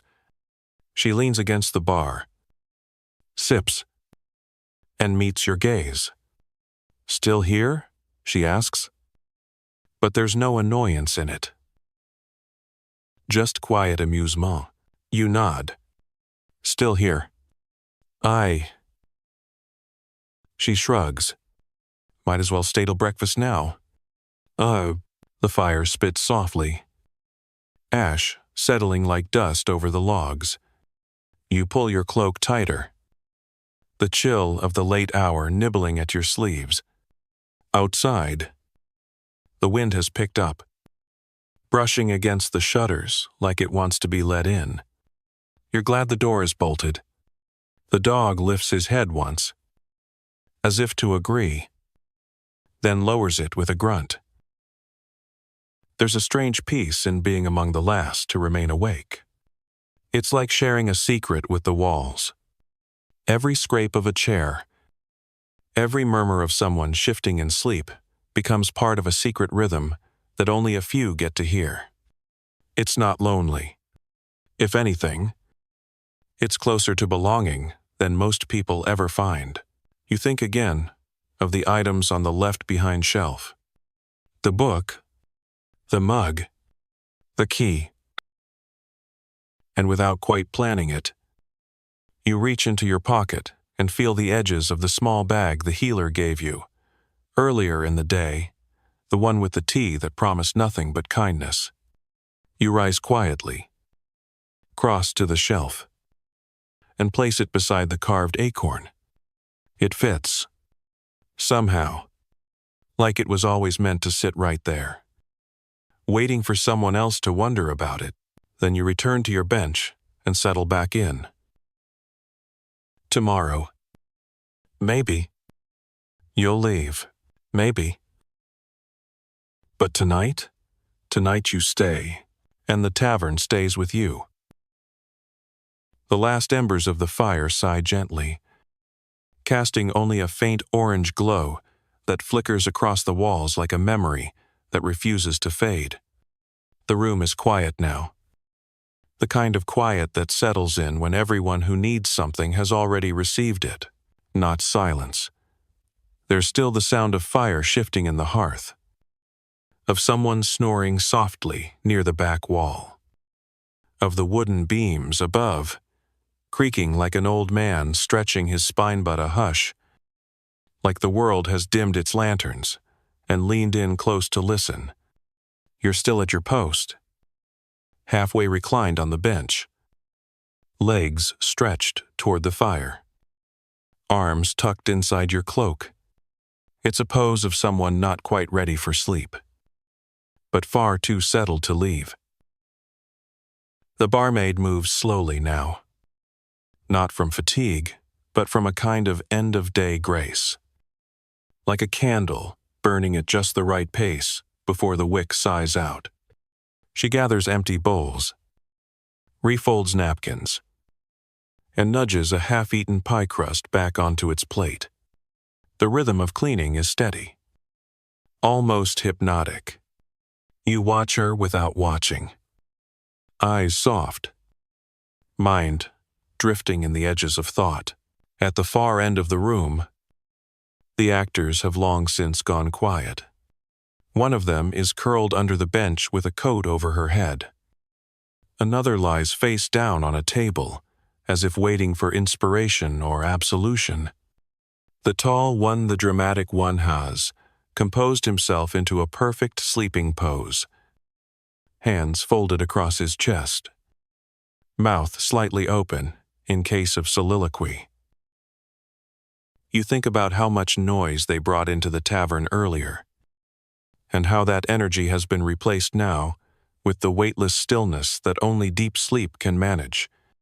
Somewhere in the silence, you imagine a final stage direction being whispered by the fire, fade to dreams. The bard has stopped playing but hasn't left. He sits with his lute beside him, fingers occasionally twitching as though plucking invisible strings in a dream. His mug is still half full, untouched for at least an hour.